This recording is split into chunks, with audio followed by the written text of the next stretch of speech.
Good morning, sir. Good morning, sir.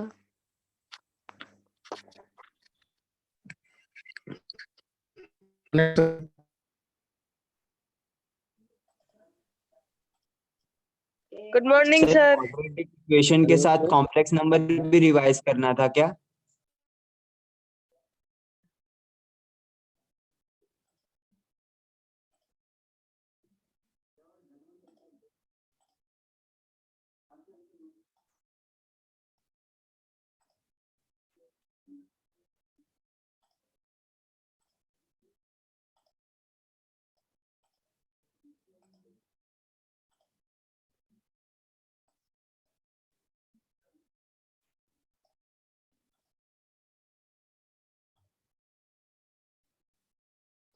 हाँ बच्चों, good morning.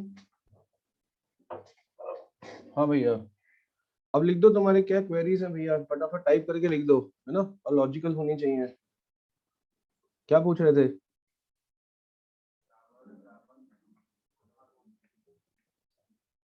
बेटा क्वाड्रेटिक के साथ कॉम्प्लेक्स नंबर कैसे रिवाइज करोगे? कॉम्प्लेक्स नंबर तो हम 12th में पढ़ाते हैं, बहुत बड़ा चैप्टर होता है।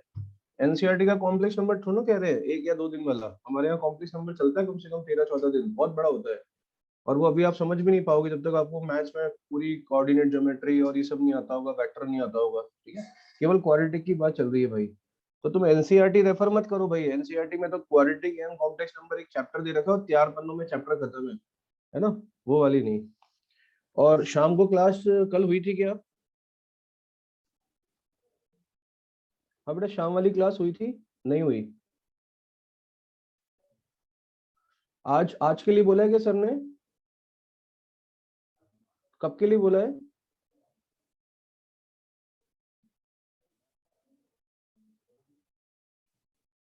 बेटा कॉम्प्लेक्स नंबर का डिस्कशन करना ही नहीं अभी, वो 12th का टॉपिक है हमारे यहाँ, है ना, कल से पढ़ाएंगे, आप उसके बारे में डिस्कस करो ही मत, ठीक है। उसके अलावा कुछ बताओ। हाँ तो सर ने कब की क्लास के लिए बोला है, कब लेंगे सर क्लास?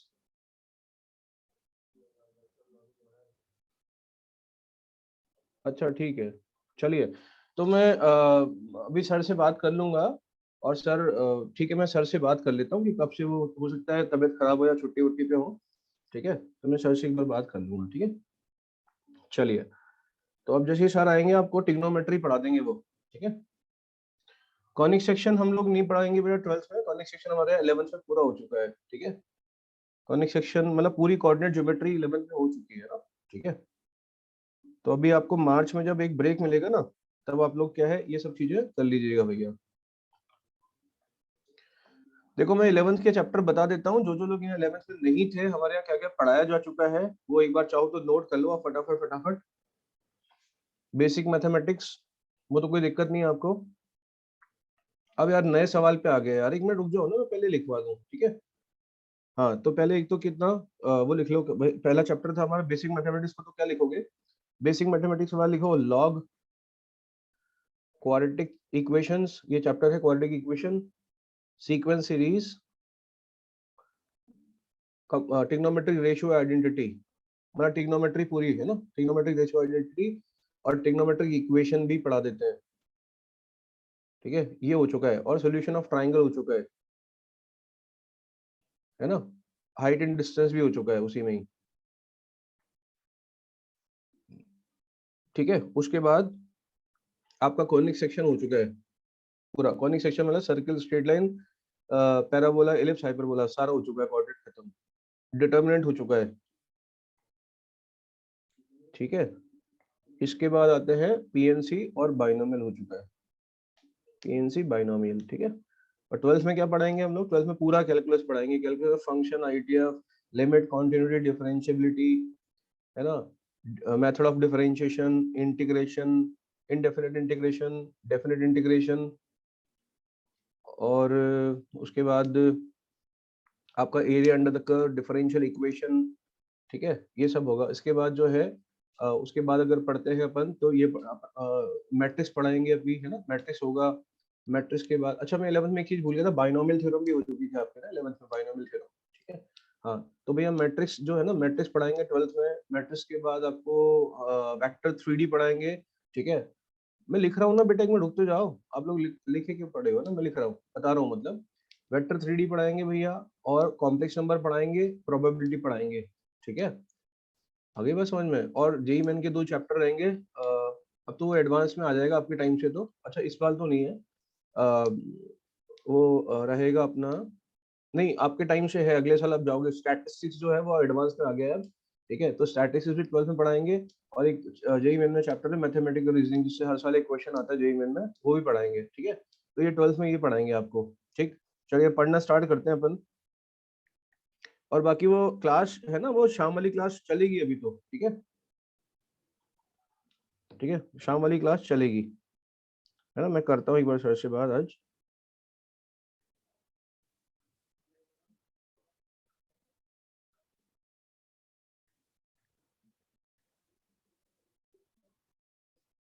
ठीक है, चलिए अपन पढ़ना स्टार्ट कर देते हैं बच्चों में ना, ठीक, जल्दी जल्दी से।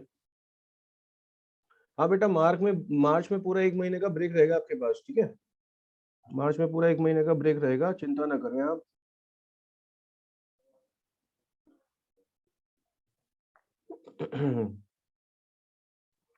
उसमें आप है ना रिवीजन कर लेना, क्योंकि चूंकि आप नए हो, तो अभी जो आपको पढ़ा रहे हो सकता है उसमें भी कोई दिक्कतें आपको रहे बनी हुई। तो एक बच्चा पूछा, बेटा नहीं मैं हिंदी मीडियम वाले बैच में नहीं पढ़ाता हूँ, है ना, ठीक है। हिंदी मीडियम वाला बैच मेरे पास नहीं है, ठीक है। हाँ, तो आप लोग नए लोग हैं भैया, तो हो सकता है आपको इन वाले जो अभी पढ़ रहे हैं उसमें भी थोड़ी दिक्कतें अभी आती हों, इसलिए मार्च में उनको भी आप कंप्लीट कर लीजिएगा, ठीक है। फिर आपका वापस से अप्रैल से चालू हो जाएगा, है ना, ब्रेक। ब्रेक मतलब क्लासेस वापस अप्रैल से चालू हो जाएंगी, ठीक है। तो अब वो देखो, मार्च हमने पहले डिसाइड किया था, अब कोविड सिचुएशन हो सकता है कि मार्च में ना मिलके बाद में मिले, तो वो अभी फिलहाल उसके बारे में कुछ कहा नहीं जा सकता कंफर्म, तो है ना, ठीक है, क्योंकि हमने वो विदाउट कोविड ऐसा प्लान किया था भैया। अब कोविड में क्या सिनेरियो होने वाला है, अब क्या पता कि 11th के पेपर कब हैं, और वो सारी कहानी जो है वो तो बाद में अभी पता लगेगी कोविड के साथ साथ, ठीक है। और आपको ब्रेक एक मिलेगा, चिंता मत करो आप, लगभग लगभग 1 महीने का या 21 दिन का मान लो, वैसे 1 महीने का लगभग मान लो आप, ब्रेक मिलेगा आपको, है ना, ठीक है। चलिए भैया, तो अपन शुरू करते हैं।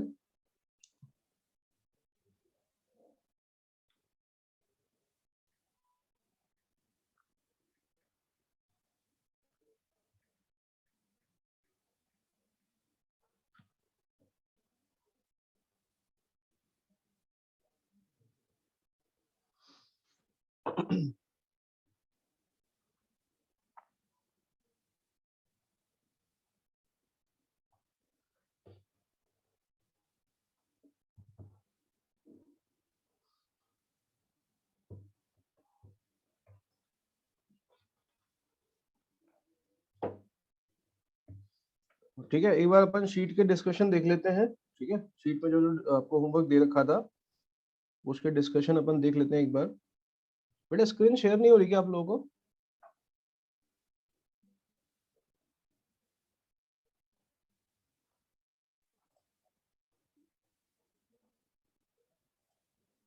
स्क्रीन शेयर हो रही है? अच्छा, अच्छा, ठीक है, हो रही है बिल्कुल।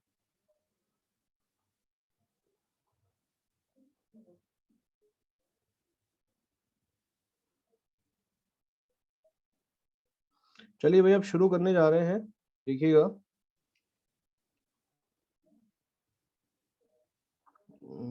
18 जनवरी।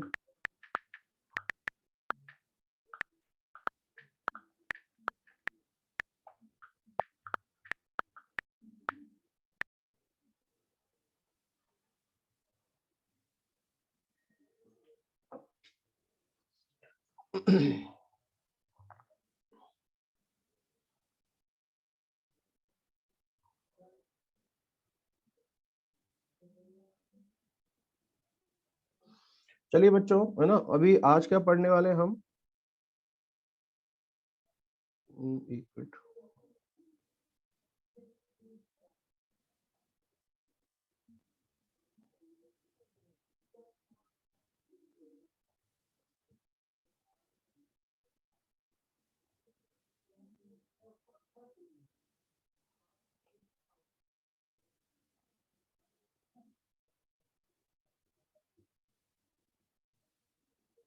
देखो बच्चों, अब हमारा जो अगला टॉपिक है ना, वो है क्लासिफिकेशन ऑफ फंक्शंस।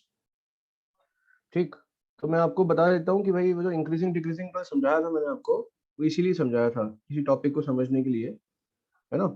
तो हमारा जो है अगला टॉपिक है, मैं लिख देता हूँ, हमारा जो नेक्स्ट टॉपिक है भैया वो है क्लासिफिकेशन, क्लासिफिकेशन ऑफ फंक्शंस।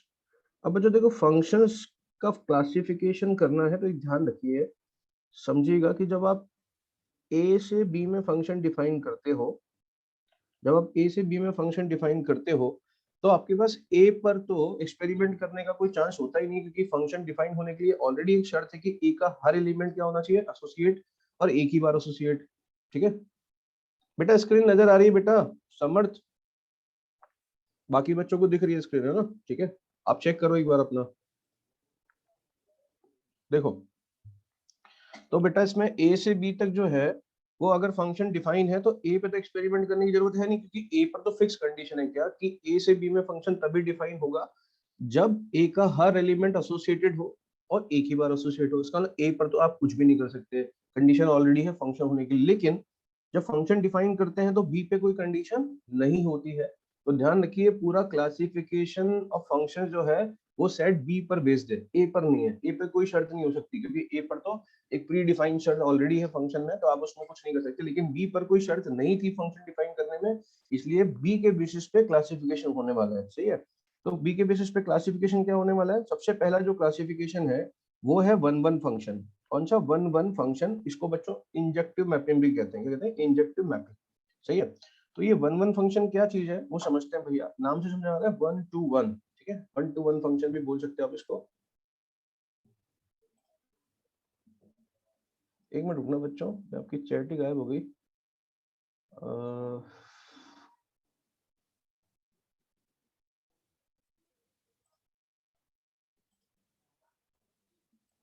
ठीक है, देखो, अब ये जो आपका वन वन फंक्शन है, इसका डेफिनेशन क्या होता है वो समझते हैं। लेकिन डेफिनेशन से कुछ भी समझ में नहीं आएगा, देखिए ना, तो मैं आपको समझाता हूँ। ठीक है बेटा, मैं यश पढ़ा लूं कि आपके सवालों का जवाब दूं? ये क्लास के बाद भी पूछ सकते हैं आप, है ना, या क्लास के पहले मैं पूछ रहा था आपसे। ठीक है, पहले पढ़ लो, इधर पढ़ाई में ध्यान दो भाई। मैं ये सवालों को जवाब देता रहूंगा, पढ़ाऊंगा कब? देखो भाई, इसमें क्या है कि ए से बी में जो है फंक्शन वन वन कब कहलाता है, सुनिएगा अच्छे से। देखना बच्चों, मैंने बनाया 1 2 3 4, ये ए है, और मान लो ये है A B C D E, है ना। और अब मैंने मैप किया कैसे? 1 का मैपिंग ए से है, 2 का मैपिंग सी से है, 4 का मैपिंग ई से है, और 3 का मैपिंग डी से है। ठीक है, तो देखिएगा यहाँ पर क्या है, जो बी के एलिमेंट्स हैं, देखो बी के हर एलिमेंट का, बी के हर एलिमेंट का ए के केवल एक एलिमेंट से एसोसिएशन है, या एक से भी नहीं है। जैसे बी का कोई एसोसिएशन नहीं, देखिए यहाँ पे बी का कोई एसोसिएशन नहीं है ना। इसका मतलब ये है कि बी, सेट बी में हर एक एलिमेंट की मैक्सिमम एक प्री इमेज है, मैक्सिमम एक प्री इमेज। समझ आ रहा है? मतलब कोई भी बी का कोई भी एक ऐसा एलिमेंट नहीं है, बी का कोई भी ऐसा एलिमेंट नहीं है जिसकी एक से ज्यादा प्री इमेजेस हो। समझ में आया? जिसका एक से ज्यादा एसोसिएशन हो रहा हो। क्लियर? तो क्या बोलते हैं इसको? वन टू वन मैपिंग बोलते हैं, या वन टू वन फंक्शन बोलते हैं, वन वन वन फंक्शन। चाहिए? इसका मतलब क्या हुआ बच्चों, अगर हम ये बनाए कि बनाया 1 2 3 4, और यहाँ बनाया बच्चों A B C D E, 1 का रिलेशन ए से, 2 का बी से, 3 का सी से, 4 का भी सी से। ठीक है, तो ये वन वन मैपिंग नहीं है। क्यों? क्योंकि सेट बी के अंदर एक ऐसा एलिमेंट है ये वाला, जिसके क्या है, एक से ज्यादा एसोसिएशन है, मतलब एक से ज्यादा क्या है, प्री इमेजेस है। समझ में आ रही बात? तो मैं क्या बोल सकता हूँ, तो ये वन वन है क्या? ये नहीं है। ये वन वन है? यस है। तो मैं क्या बोल सकता हूँ, सुनो, कि ए के जो एलिमेंट्स हैं, क्या है, एक एलिमेंट, ए के हर एलिमेंट की इमेज जो है बी में, एक एलिमेंट की इमेज जो है बी में, वो क्या होनी चाहिए? अलग अलग होनी चाहिए। जैसे 1 की इमेज अगर ए है तो फिर 2 की इमेज ए नहीं हो सकती, 3 की इमेज इन दोनों में से कुछ नहीं हो सकती, है ना, सबकी अलग अलग इमेज हो। तो मैं क्या बोल सकता हूँ डेफिनेशन, कि ए से बी में फंक्शन वन वन कब कहलाता है बच्चों, या इंजेक्टिव कब कहलाता है? इफ डिफरेंट एलिमेंट्स ऑफ ए के हर डिफरेंट एलिमेंट की बी में क्या हो, डिफरेंट डिफरेंट इमेजेस हो। बात समझ में आ गई? यार इसका मतलब क्या हुआ बच्चों, इसका मतलब क्या हुआ, गौर से समझिएगा कि अगर एक फंक्शन है मेरे पास, एक फंक्शन डिफाइन है ना, ए से बी, और यहाँ दो एलिमेंट्स है x1 x2, और दोनों की इमेज अगर सेम हो गई, f ऑफ x1 जो है f ऑफ x2 के बराबर हो गया, तो फिर ये 1 1 कैसे होगा। और अगर ये बोला गया कि ये फंक्शन 1 1 है, समझो बात, ठीक है, दोनों की इमेज क्या है, सेम, मान लीजिए दोनों की इमेज y1 है, तो अगर इन दोनों की इमेज सेम है और फंक्शन तब भी 1 1 है, तो पॉसिबल कैसे है, तो भैया तब फंक्शन एक ही केस में पॉसिबल हो सकता है 1 1 कि x1 और x2 नंबर ही क्या हो जाए, सेम। हमने बोला भैया ये x1 x2 दो नंबर ही नहीं है, एक ही नंबर है, तो एक ही नंबर है तो इनकी जो इमेज है वो एक ही होनी है y1, क्योंकि अगर दो अलग अलग नंबर होते, अगर ये x1 x2 अलग अलग नंबर होते तो दोनों की इमेज एक हो ही नहीं सकती थी, f ऑफ x1 की वैल्यू f ऑफ x2 अगर हो ही नहीं सकती थी अगर फंक्शन 1 1 है तो। समझ में आया, ठीक है, तो ये 1 1 फंक्शन ऐसे चेक करते हैं भैया। समझ में आ गया क्या होता है 1 1 फंक्शन, कि 1 1 फंक्शन ये होता है कि अगर ए सेट में या डोमेन में दो एलिमेंट x1 x2 है, तो f of x1 equal to f of x2 केवल और केवल तभी पॉसिबल है जब x1 बराबर x2 हो, अदरवाइज पॉसिबल नहीं है। तो देखो इसमें क्या लिखा हुआ है, there exist x1 x2 belong to a and f of x1 f of x2 किससे होते हैं, b से होते हैं। f of x1 f of x2 क्या होती है, y की वैल्यूज। तो सुनिएगा, f of x1 equal to f of x2, f of x1 equal to f of x2 तभी पॉसिबल है केवल और केवल जब x1 x2 बराबर हो जाए। समझ में आया, अगर x1 x2 बराबर नहीं है तो f of x1 f of x2 बराबर नहीं हो सकते हैं। ये फंक्शन, ये क्या है, 1 1 की डेफिनेशन है, सही है, बात समझ में आ गई है ना। तो इस तरह से 1 1 फंक्शन डिफाइन करते हैं। अब बच्चों 1 1 फंक्शन डिफाइन करते हैं, लेकिन अब अच्छा जो 1 1 नहीं होता उसे क्या बोलते हैं, हम वो भी देख लेते हैं भाई। जो 1 1 नहीं होगा उसको क्या बोलेंगे, ठीक है, तो यहाँ से बता देता हूँ मैं आपको, अपन इसको कॉपी कर लेते हैं यार, इतनी मेहनत कौन करेगा लिखने में।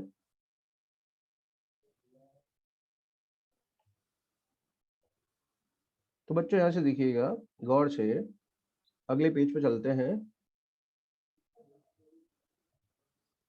तो बच्चों जो फंक्शन 1 1 नहीं है उसे बोलते हैं मैनी वन, ठीक है। देखो इस ये वाली डायग्राम देखो आप, ये वाला, ठीक है, इसमें क्या है, तीन एलिमेंट है, 1 2 3, बात समझ में आ रही है। तो जो पहला और ये दूसरा एलिमेंट है, दोनों की इमेज क्या है, सेम है, दोनों की इमेज क्या है, सेम है, सही है ना, दोनों की इमेज क्या है, सेम है, क्लियर, इन दोनों की। बेटा आपको तो लिख लेने देते हैं अर्पित, लेकिन बेटा क्या बोलते हैं, ये पीडीएफ शेयर करेंगे ना आपको, ठीक है। अपन ऑलरेडी देखो काफी पीछे चल रहे हैं सिलेबस में ना, क्योंकि आप लोग नए थे इस वजह से। तो इन चीजों में भी अगर टाइम देना है तो फिर ठीक है, बैठे रहते हैं साल भर अपन फंक्शन ही पढ़ते रहेंगे, है ना। तो थोड़ा आपको भी एडजस्ट करना पड़ेगा, तो पीडीएफ शेयर करेंगे उसको से लिख लेना, है ना। तो भैया दो एलिमेंट है x1 ऐसे दो एलिमेंट है ये जिनकी एक ही इमेज है, तो मतलब क्या हो गया, मैनी वन। तो हम क्या बोल सकते हैं मैनी वन की डेफिनेशन, सुनो, मैनी वन की डेफिनेशन ये बोल सकते हैं कि अगर ये जो a है इसमें ऐसे दो एलिमेंट मिल जाए x1 x2 जिन पर f ऑफ x1 और f ऑफ x2 की वैल्यू क्या हो, सेम हो, मतलब दोनों की इमेज सेम हो। समझ में आया, अगर ऐसे कोई भी दो नंबर मिल जाए डोमेन में, ऐसे कोई भी दो नंबर मिल जाए जिनकी इमेज क्या हो, सेम हो, और चंदानी तो उसे बोलेंगे मैनी वन। या इसको उल्टी भाषा में बोलूं तो सेट बी के अंदर एक ऐसा कोई एलिमेंट मिल जाए, सेट बी में एक ऐसा एलिमेंट मिल जाए जिसकी क्या हो, एक से ज्यादा क्या हो, प्री इमेजेस हो। अब सेट बी के एलिमेंट को क्या बोलते हैं भाई, जनरली बाय, ठीक है ना, क्या होता है भैया, बाय, क्लियर, ठीक है ना भैया, क्या होता है वाई। तो भैया बी के एलिमेंट को क्या बोलते हैं, वाई। तो मतलब ऐसा कोई वाई मिल जाए, ऐसा कोई वाई मिल जाए जिसके लिए क्या हो, एक्स की एक से ज्यादा वैल्यू हो। बात समझ में आ रही है, देखिए बहुत सारे तरीके समझने के। हम क्या बोल सकते हैं, सेट बी में ऐसा कोई वाई मिल जाए, ऐसा कोई वाई का वैल्यू मिल जाए जिसके कॉरेस्पॉन्डिंग एक्स की वैल्यू एक से ज्यादा हो, एक से अधिक हो, ठीक है। तो यहाँ पर इस वाई के लिए एक्स की वैल्यू दो दो एक्स की वैल्यूज आ रही है, ठीक है, तो फंक्शन क्या हो जाएगा, मैनी वन। क्या कहलाएगा भैया, मैनी वन। तो हम क्या बोल सकते हैं मैनी वन के लिए कि ऐसे दो x1 x2 एग्जिस्ट करते हैं ए में, मतलब डोमेन में, जिनके लिए f ऑफ x1 और f ऑफ x2 तो बराबर होता है। देखो f of x1 f of x2 तो बराबर है, बट x1 x2 बराबर नहीं है, ठीक है। दो अलग अलग ऐसे एलिमेंट्स x1 x2 जिनकी इमेज सेम है, तो क्या हो जाएगा, मैनी वन। बात समझ में आ गई, ठीक है। चलिए, तो ये मैनी वन की डेफिनेशन है। अब बच्चों इसमें क्या है कि ये तो ठीक है डेफिनेशन है, अब सवाल देख के कैसे पहचानेंगे ये इंपॉर्टेंट बात है ना। सवाल देखिए कैसे कैसे पहचानेंगे वो, उसके लिए कुछ पॉइंट्स हम याद कर लेते हैं, बाकी कैसे करते हैं वो मैं आपको समझाता हूँ अभी, ठीक है।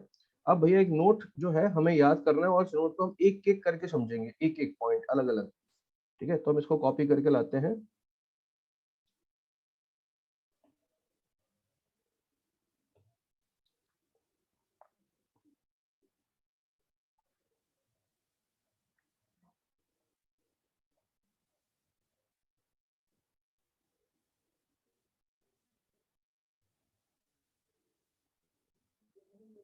ठीक है, ये नोट है भैया, इसमें एक एक पॉइंट समझना है और इन्हीं पे इसको ही सवालों में यूज करेंगे। सुनिएगा है ना, सबसे पहला पॉइंट जो है बच्चों वो बाद में पढ़ेंगे, पहले मैं एक चीज समझाता हूँ, समझिए कि हमने एक ग्राफ बनाया, ये पहले पॉइंट को एक्सप्लेन करते हैं हम यहाँ पे, कि हमने एक ग्राफ बनाया बच्चों ऐसे, जैसे कि क्वाड्रेटिक का ग्राफ आप बनाते हो, पैराबोला होता है, मान लो ऐसा आपने कोई ग्राफ बनाया फंक्शन का, ठीक है। अब हम ध्यान रखिएगा फंक्शन की बात कर रहे हैं, रिलेशन की नहीं, फंक्शन होना चाहिए, ठीक है। तो फंक्शन का ग्राफ बना लिया। अब एक बात बताओ बेटा, अगर आपने फंक्शन का ग्राफ बना लिया तो मैं एक काम करूं, एक ऐसी हॉरिजॉन्टल लाइन ड्रॉ कर दूं, क्या कर दूं, एक हॉरिजॉन्टल लाइन ड्रॉ कर दी। अभी हॉरिजॉन्टल लाइन ने क्या किया बच्चों, इस कर्व को दो पॉइंट पे काटा। मान लेते हैं इसका एक्स कोऑर्डिनेट x1 है, इसका दो एक्स कोऑर्डिनेट x2 है, मतलब दो अलग अलग x1 x2 के लिए, समझिएगा, दो अलग अलग x1 x2 के लिए y की वैल्यू क्या आ रही है बच्चों, सेम आ रही है, देखो आप, ये y1, हाँ या ना, समझ में आया? तो बताओ फंक्शन वन वन हो जाएगा, मैनी वन हो जाएगा, मैनी वन हो जाएगा, क्या हो जाएगा, मैनी वन। x की दो अलग अलग वैल्यूज के लिए y की एक ही वैल्यू आ रही है, या y की एक वैल्यू के लिए x की एक से ज्यादा वैल्यू आ रही है, तो क्या हो जाएगा, मैनी वन। इसका मतलब क्या हुआ बच्चों कि अगर हमने कोई भी ग्राफ बनाया फंक्शन का, और अगर कोई भी ऐसी हॉरिजॉन्टल लाइन में ड्रॉ कर सकता हूं, सुनिएगा, ऐसी कोई भी हॉरिजॉन्टल लाइन अगर एग्जिस्ट करती है जो ग्राफ को कितने पॉइंट पे कट करती है, एक से ज्यादा पॉइंट पे कट करती है, तो फंक्शन क्या हो जाएगा, मैनी वन हो जाएगा, क्या हो जाएगा, मैनी वन। समझ में आ गया भैया? लेकिन मान लीजिए कोई ऐसा ग्राफ है, ऐसा ग्राफ है बच्चों, मान लो ये कि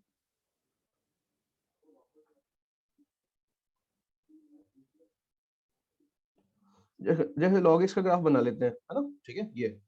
तो अब देखो आप है ना, कोई भी हॉरिजॉन्टल लाइन ड्रॉ करो, एक ही बार कट करेगी, हॉरिजॉन्टल लाइन ड्रॉ करो हमेशा, कोई भी हॉरिजॉन्टल लाइन ड्रॉ करो एक ही बार कट करेगी, हॉरिजॉन्टल लाइन ड्रॉ करो एक ही बार कट करेगी। इसका क्या मतलब हुआ, इसका मीनिंग क्या हुआ, इसका मीनिंग हुआ भैया कि हॉरिजॉन्टल लाइन क्यों ड्रॉ कर रहे हैं, क्योंकि इस y की वैल्यू के लिए, y बराबर y1 के लिए x की एक ही वैल्यू आ रही है, यूनिक। इस y की वैल्यू के लिए, इस y की वैल्यू के लिए x की एक ही वैल्यू आ रही है, इस y की वैल्यू, इस y की वैल्यू के लिए x की एक ही वैल्यू आ रही है। इसका मतलब b में जो y है, y के हर y के लिए x की एक से ज्यादा क्या नहीं आ रही है, एक से ज्यादा वैल्यू नहीं आ रही है, मतलब हर y के लिए x की एक ही वैल्यू है। बात समझ में आ रही है? बात कोई दिक्कत है? हर y के लिए x की एक वैल्यू है, एक से ज्यादा नहीं है, तो ये फंक्शन क्या हो जाएगा, वन वन। क्या हो गया, ये हो गया वन वन। बात समझ में आ गई? ठीक है, तो यहाँ पहला पॉइंट हम पढ़ते हैं और समझते हैं। पहला पॉइंट क्या है बच्चों, देखो, if a line parallel to X axis, कौन से लाइन ड्रॉ कर रहे थे, हॉरिजॉन्टल मतलब पैरेलल टू एक्स एक्सिस ना, cuts the graph of the function at most at one point. इसका मतलब समझे, अगर एक हॉरिजॉन्टल लाइन ड्रॉ करते हैं और वो ग्राफ को क्या करती है, ज्यादा से ज्यादा एक पॉइंट पे कट करती है, एक से ज्यादा पे नहीं करेगी, एक से ज्यादा करती है तो क्या हो जाएगा, मैनिमम। ठीक है, then the function is one one. अगर मैक्सिमम एक ही जगह कट करती है, इससे ज्यादा पॉइंट पे कट नहीं करती, तो फंक्शन क्या हो जाएगा, वन वन। बात समझ में आ गई? अब देखो दूसरा point, if a line parallel to axis cut the graph of the function at least at two points, at least at two point, then F is many one, जैसे ये वाला था, ठीक है ये।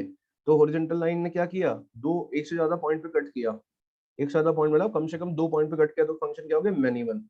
ठीक है, तो ये सेकंड पॉइंट भी समझ में आ गया, फर्स्ट पॉइंट भी समझ में आ गया। तीसरे पॉइंट पे चलते हैं बच्चों, इफ कॉन्टिन्यूअस फंक्शन। अब कॉन्टिन्यूअस फंक्शन क्या होता है बच्चों, एक रफ आइडिया बता देता हूँ, बाकी हम कॉन्टिन्यूटी चैप्टर पढ़ेंगे तब डिटेल में देखेंगे। आप तो ऐसे समझो देसी भाषा में कि ऐसा ग्राफ जिसका बिना पेन लिफ्ट किए बनाया जा सके, ठीक है, जैसे कोई ब्रेक ना हो, जैसे कि टेनिस का ग्राफ ब्रेक हो जाता है ना ऐसे, है ना, ये ऐसा नहीं, क्या हो, जो ग्राफ ब्रेक ना हो कहीं भी, है ना, ठीक है, साइनस का ग्राफ। तो बच्चों देखो, if continuous function fx is always increasing or always decreasing in a domain, then fx is 1 1। इसका क्या मीनिंग है, ये अगले पेज पे मैं आपको समझाता हूँ, ठीक है। अगर बच्चों एक फंक्शन है और वो हमेशा इंक्रीजिंग है, मान लीजिए, ठीक है, क्या है, हमेशा इंक्रीजिंग। तो हमेशा इंक्रीजिंग का मतलब हुआ, जैसे इंक्रीजिंग फंक्शन हमने कल देखा था, अब function is always increasing like this. अगर एक फंक्शन हमेशा इंक्रीज कर रहा है, तो आप बच्चों कितनी भी हॉरिजॉन्टल लाइन ड्रॉ कर लो, देखो आप, y की एक वैल्यू के लिए x की एक ही वैल्यू मिलेगी, y की एक वैल्यू के लिए x की एक ही वैल्यू मिलेगी, y की एक वैल्यू के लिए x की एक ही वैल्यू मिलेगी। इसका मतलब फंक्शन क्या होगा, हमेशा वन वन। तो अगर कोई फंक्शन हमेशा इंक्रीज कर रहा है, ऑलवेज इंक्रीजिंग है, तो क्या होगा, वन वन। अब बच्चों ऐसे ही बताओ कि अगर एक फंक्शन है, ठीक है, एक फंक्शन है और वो बच्चों हमेशा डिक्रीज कर रहा है, क्या कर रहा है, ऑलवेज डिक्रीजिंग है, क्या है, डिक्रीजिंग। तो ऑलवेज डिक्रीजिंग है, यहाँ भी कोई भी हॉरिजॉन्टल लाइन ड्रॉ कर दो, y की एक वैल्यू के लिए x की एक ही वैल्यू आएगी, y की एक वैल्यू के लिए x की एक ही वैल्यू आएगी, y की एक वैल्यू के लिए x की एक ही वैल्यू आएगी। इसका मतलब समझ रहे हैं, ये भी क्या हो जाएगा, वन वन।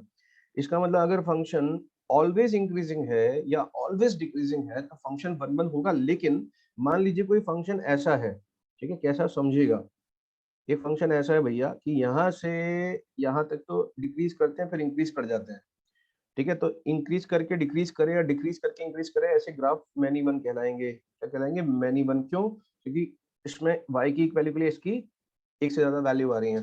समझ में आया? ठीक है, चलिए अगले पॉइंट पे चलते हैं बच्चों। तीसरा पॉइंट हो गया, चौथे पे चलते हैं। All linear functions are 1 1। ठीक है, अभी डायरेक्टली याद करने का क्या है, ऑल लीनियर फंक्शंस आर 1 1। समझते हैं भैया कैसे 1 1 है लीनियर फंक्शंस, गौर से देखते हैं। तो बच्चों एक बात बताओ, जब आप लीनियर फंक्शन की बात करते हो, जैसे कि fx is equal to 2x + 3, ये तो इसका ग्राफ कैसा बनता है? Straight line. कैसा बनता है? Straight line. अब इसका ग्राफ बच्चों अगर स्ट्रेट लाइन बनेगा, हाँ, ग्राफ कैसा बनेगा? स्ट्रेट लाइन ऐसे बन जाएगा बच्चों। तो अब स्ट्रेट लाइन को देख के बताओ, क्या हमेशा इंक्रीजिंग नहीं है ना? बिल्कुल। तो ये 1 1 होगा, नहीं होगा? बिल्कुल होगा। और अगर मान लो कि इस fx ऐसा होता -3x + 5, तो स्लोप इसकी कितनी है? -3। तो -3 अगर स्लोप है बच्चों, तो ये स्ट्रेट लाइन कैसी बन जाएगी? कैसी बन जाएगी बेटा?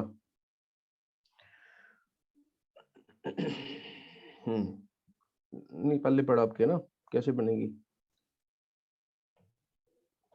ऐसी बनेगी भैया, ऐसी, खत्म बात, है ना?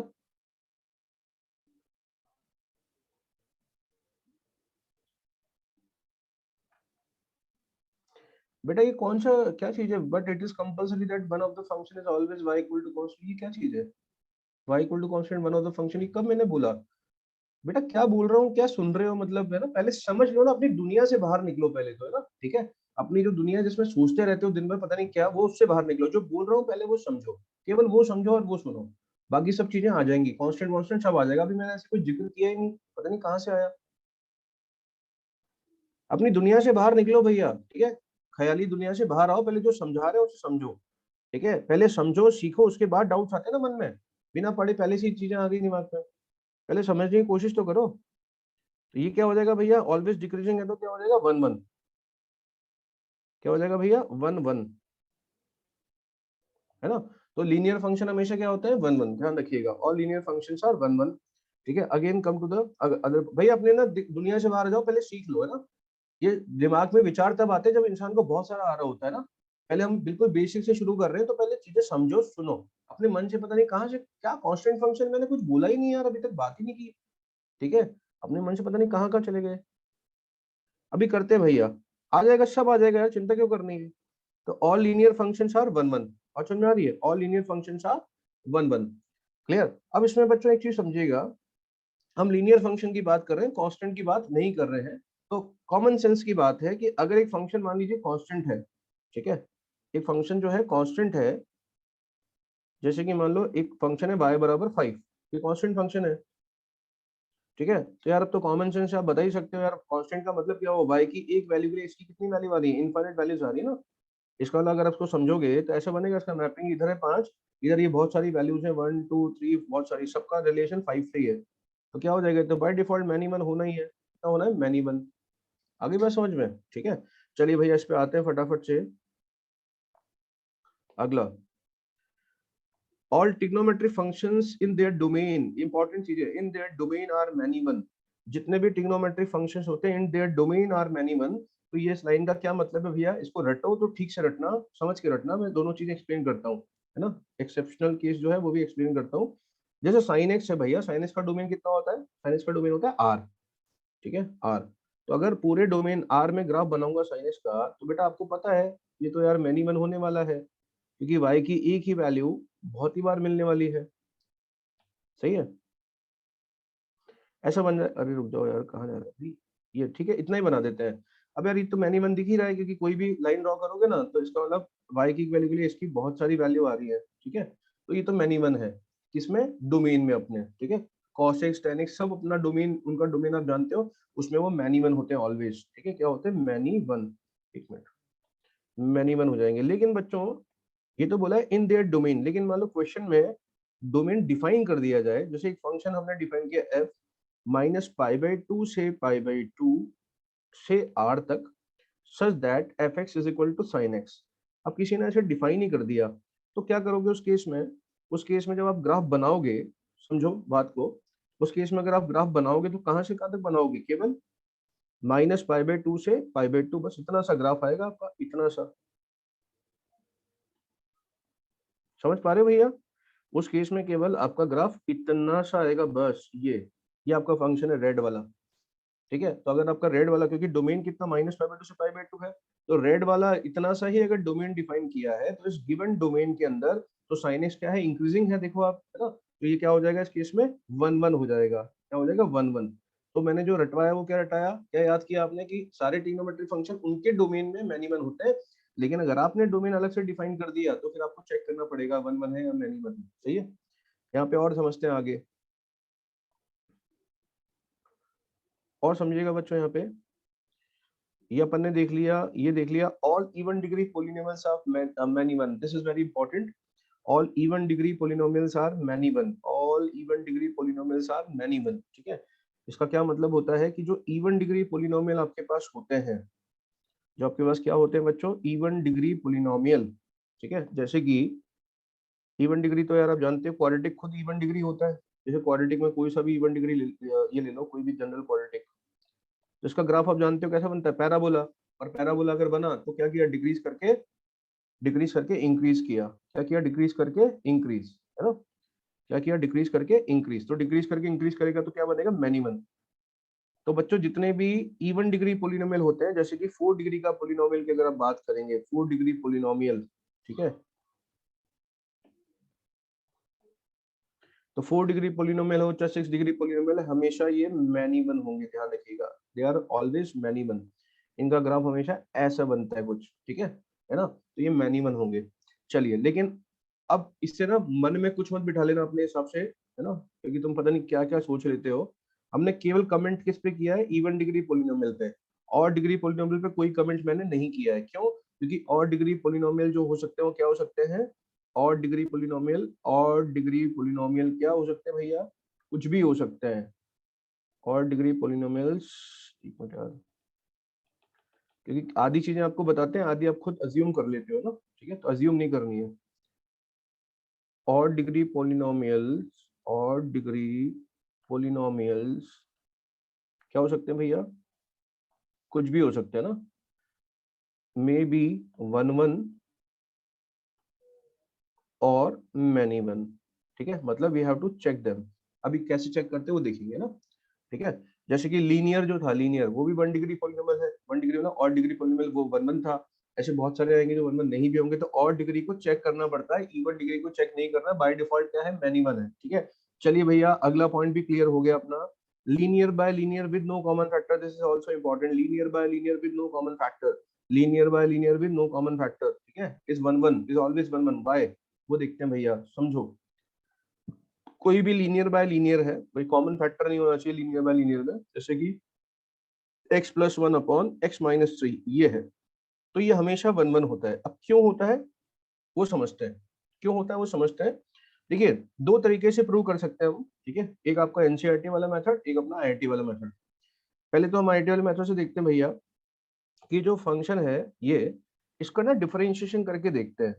ठीक है, अब ये डिफरेंशिएशन कैसे होता है, u बाई वी मेथड से, ऊपर भी वेरिएबल नीचे भी वेरिएबल। तो u बाई वी का डिफरेंशिएशन कैसे करते हैं भाई, v स्क्वायर, v को छोड़ते हैं, फिर u का डेरिवेटिव करते हैं, माइनस u को छोड़ते हैं, v का डेरिवेटिव करते हैं। ठीक है, ये मेरे ख्याल से इतना तो आता होगा यार, है ना, 12th में पढ़ रहे हो तो।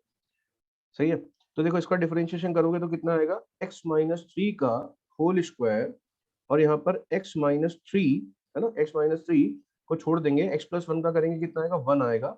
उसके बाद माइनस लगाएंगे, और उसके बाद x + 1 को छोड़ेंगे, x - 3 का करेंगे, 1 आ जाएगा। तो बच्चों ये जब कैंसिल करोगे -3, और ये माइनस का 4 अपॉन ये आ गया। ठीक है, मजेदार चीज ये है, तो जब भी आप मतलब ये लीनियर बाय लीनियर का डिफरेंशिएशन करोगे, तो ऊपर की तरफ हमेशा कांस्टेंट बचेगा और नीचे की तरफ स्क्वायर बचेगा। तो देखो स्क्वायर जो है वो तो हमेशा क्या हो जाएगा बच्चों, पॉजिटिव, है ना, जीरो तो हो नहीं सकता अपॉन में, क्योंकि x = 3 तो डोमेन में नहीं है ना। और साथ में ऊपर नेगेटिव है -4, इसका मतलब it is always minus, it is always minus, मतलब dy और dx इज ऑलवेज नेगेटिव मतलब फंक्शन इज ऑलवेज डिक्रीजिंग, पता था ना। तो फंक्शन अगर हमेशा डिक्रीजिंग है, तो फंक्शन क्या होगा, ऑलवेज 1 1 होगा। बात समझ में आ गई, ठीक है। तो बच्चों इसका मतलब ये जरूर नहीं है कि dy और dx हमेशा नेगेटिव आएगा। dy और dx या तो हमेशा पॉजिटिव आएगा या हमेशा नेगेटिव आएगा। आप कोई सा भी लीनियर बाय लीनियर ले सकते हैं। तो लीनियर बाय लीनियर हमेशा 1 1 होता है। एक मेथड तो ये हो गया बच्चों। एक दूसरा मेथड जो होता है, जो कि हम आईआईटी वगैरह में यूज नहीं करते यार, है ना, बच्चों वाला मेथड, ठीक है। तो इसकी डेफिनेशन क्या थी 1 1 की? देखो 1 1 की क्या डेफिनेशन थी भैया, बताता हूँ कि अगर f of x1 f of x2 बराबर है तो फिर x1 x2 को बराबर ही होना पड़ेगा अगर फंक्शन 1 1 हो। अच्छा में आ रही है? अगर x1 x2 बराबर नहीं आए तो फिर मैनिमल हो जाएगा। तो हम इससे मान लेते हैं भाई f ऑफ x1 बराबर f ऑफ x2 है। अब f ऑफ x1 कितना आएगा? ये फंक्शन है आपका fx, है ना। तो कितना आ जाएगा बच्चों? x1 plus 1 upon x1 minus 3। ये हो गया f ऑफ x1 का वैल्यू, सही है। इसके बाद f ऑफ x2 निकालना है, तो f ऑफ x2 कितना होगा? x2 plus 1 upon x2 minus 3। अब इसको क्रॉस मल्टीप्लाई करते हैं, तो क्रॉस मल्टीप्लाई जब किया तो कितना आ गया? x1 x2 माइनस का 3x1 प्लस का x2 माइनस का 3 equal to x1 x2 minus का 3x2 प्लस का x2। अच्छा x2 आएगा x1 आएगा प्लस का x1 आएगा, सॉरी यहाँ पे ना माइनस का 3x, एक मिनट रुक जाओ, x1 x2 और माइनस का 3। अच्छा अच्छा ठीक है भैया, x1 x2 आ गया। उसके बाद आ गया अपने पास x1 x2 के बाद इसको मल्टीप्लाई किया, इसको किया, माइनस का 3x2 आएगा, माइनस 3x2, सही है। उसके बाद आएगा प्लस का x1 और माइनस का 3, ठीक है, ये आ गया। तो बच्चों x1 x2 दोनों तरफ कैंसिल हो गया, -3 से -3 कैंसिल हो गया, तो माइनस का 3x1 बचा और यहाँ पे x1 बचा। तो x1 को इस तरफ लेके आएंगे बच्चों, तो माइनस का 4x1 हो जाएगा, और ये x2 को इधर लेके जाएंगे तो इक्वल टू में माइनस का 4x2 हो गया। इसका मतलब x1 इक्वल टू x2 हो गया, समझे? इसका क्या मतलब हुआ, समझे कि f of x1 f of x2 अगर बराबर है तो x1 x2 बराबर हो ही रहे हैं। इसका ऐसा कब होता है? 1 1 फंक्शन में होता है ना भैया, कि f of x1 f of x2 तभी बराबर हो सकते हैं जब x1 बराबर x2 हो, ठीक है। This is another method but we are not going to deal with this method, ठीक है, as far as JEE is concern, क्योंकि जेई में बड़े बड़े सवाल आते हैं, ऐसे करने बैठोगे तो 5 5 पन्ने भर जाएंगे और कई बार कभी भी नहीं निकलेगा ना। तो भैया आप समझ गए, 1 1 फंक्शन मतलब लीनियर बाय लीनियर अगर है तो हमेशा 1 1 है, याद कर लीजिए। इसके बाद आगे बढ़ते हैं भैया फटाफट से, फिर से मैं अगले पॉइंट पे आता हूँ, ठीक है। तो अगला पॉइंट समझते हैं। Quadratic by quadratic with no common factor is many one. This is most मतलब ये बोल सकते हैं कंफ्यूजिंग, ठीक है। अभी मैं आपको खुद कंफ्यूज कर देता हूँ। Quadratic by quadratic with no common factor is many one. हाँ, इसमें तो खैर कंफ्यूजन ज्यादा नहीं आएगा आपको, क्योंकि क्वाड्रेटिक बाय क्वाड्रेटिक आपने देख लिया है। तो भैया quadratic by quadratic with no common factor is many one, इसको आप फिलहाल याद कर लें, ठीक है ना। बाकी अपन इसको आगे अगले वाले टॉपिक में फिर डिस्कस करने वाले हैं। तो ध्यान रखिएगा, कभी भी क्वाड्रेटिक बाय क्वाड्रेटिक हो जिसमें कोई फैक्टर कॉमन ना हो, ऑलवेज मैनिमल होता है, ऑलवेज मैनिमल होता है, ठीक है बच्चों, समझिएगा, ऑलवेज मैनिमल होता है।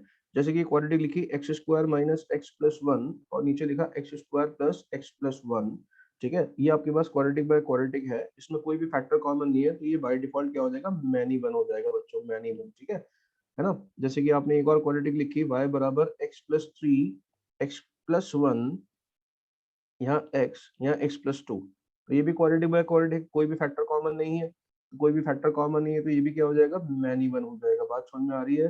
तो quadratic by quadratic with no common factor is always many one, ठीक है, याद कर लीजिएगा भैया इसको। तो ये सारे पॉइंट्स कवर हो गए, है ना, ठीक है। अब सारे पॉइंट्स अगर कवर हो गए हैं तो अपन एक दो क्वेश्चंस भी देख लेते हैं, ठीक है। सारे पॉइंट्स कवर होने के बाद एक दो क्वेश्चंस भी देख लेते हैं।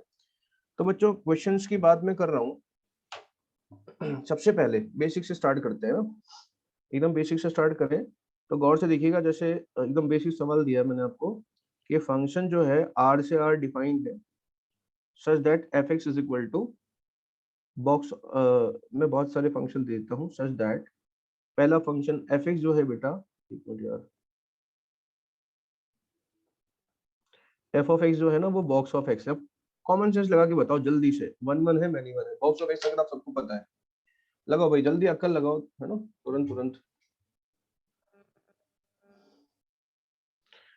लगाओ बेटा, अक्ल लगाओ, अक्ल अक्ल लगाओ, अक्ल।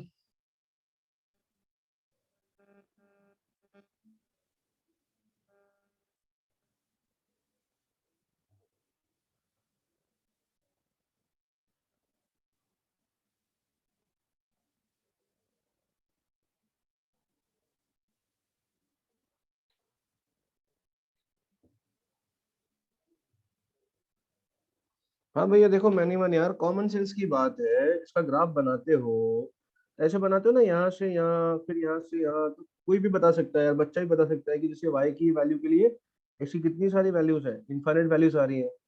ठीक है, जैसे यहाँ 0 से 1 के बीच में x की इतनी सारी वैल्यू के लिए y की एक ही वैल्यू, तो मैनी वन दिख ही रहा है साफ साफ। ठीक है, मैनी वन। ठीक, चलो अगला सवाल बता दो फटाफट से, f(x) is equal to fractional part of x। जल्दी बता दो, ये भी ऐसे ही बन जाएगा। तो यार फ्रैक्शनल पार्ट ऑफ x कैसा बनता है, यूं यूं। तो कोई भी बता सकता है यार कि क्या, कि कोई, अब इसका मतलब ये लाइन अगर ड्रॉ करें y बराबर हाफ, तो कितने पॉइंट पे काटेगी, इनफाइनाइट पॉइंट पे। मतलब y की एक वैल्यू के लिए इसकी बहुत सारी वैल्यू आ रही है, तो क्या हो गया, मैनी वन हो गया भैया, मैनी वन।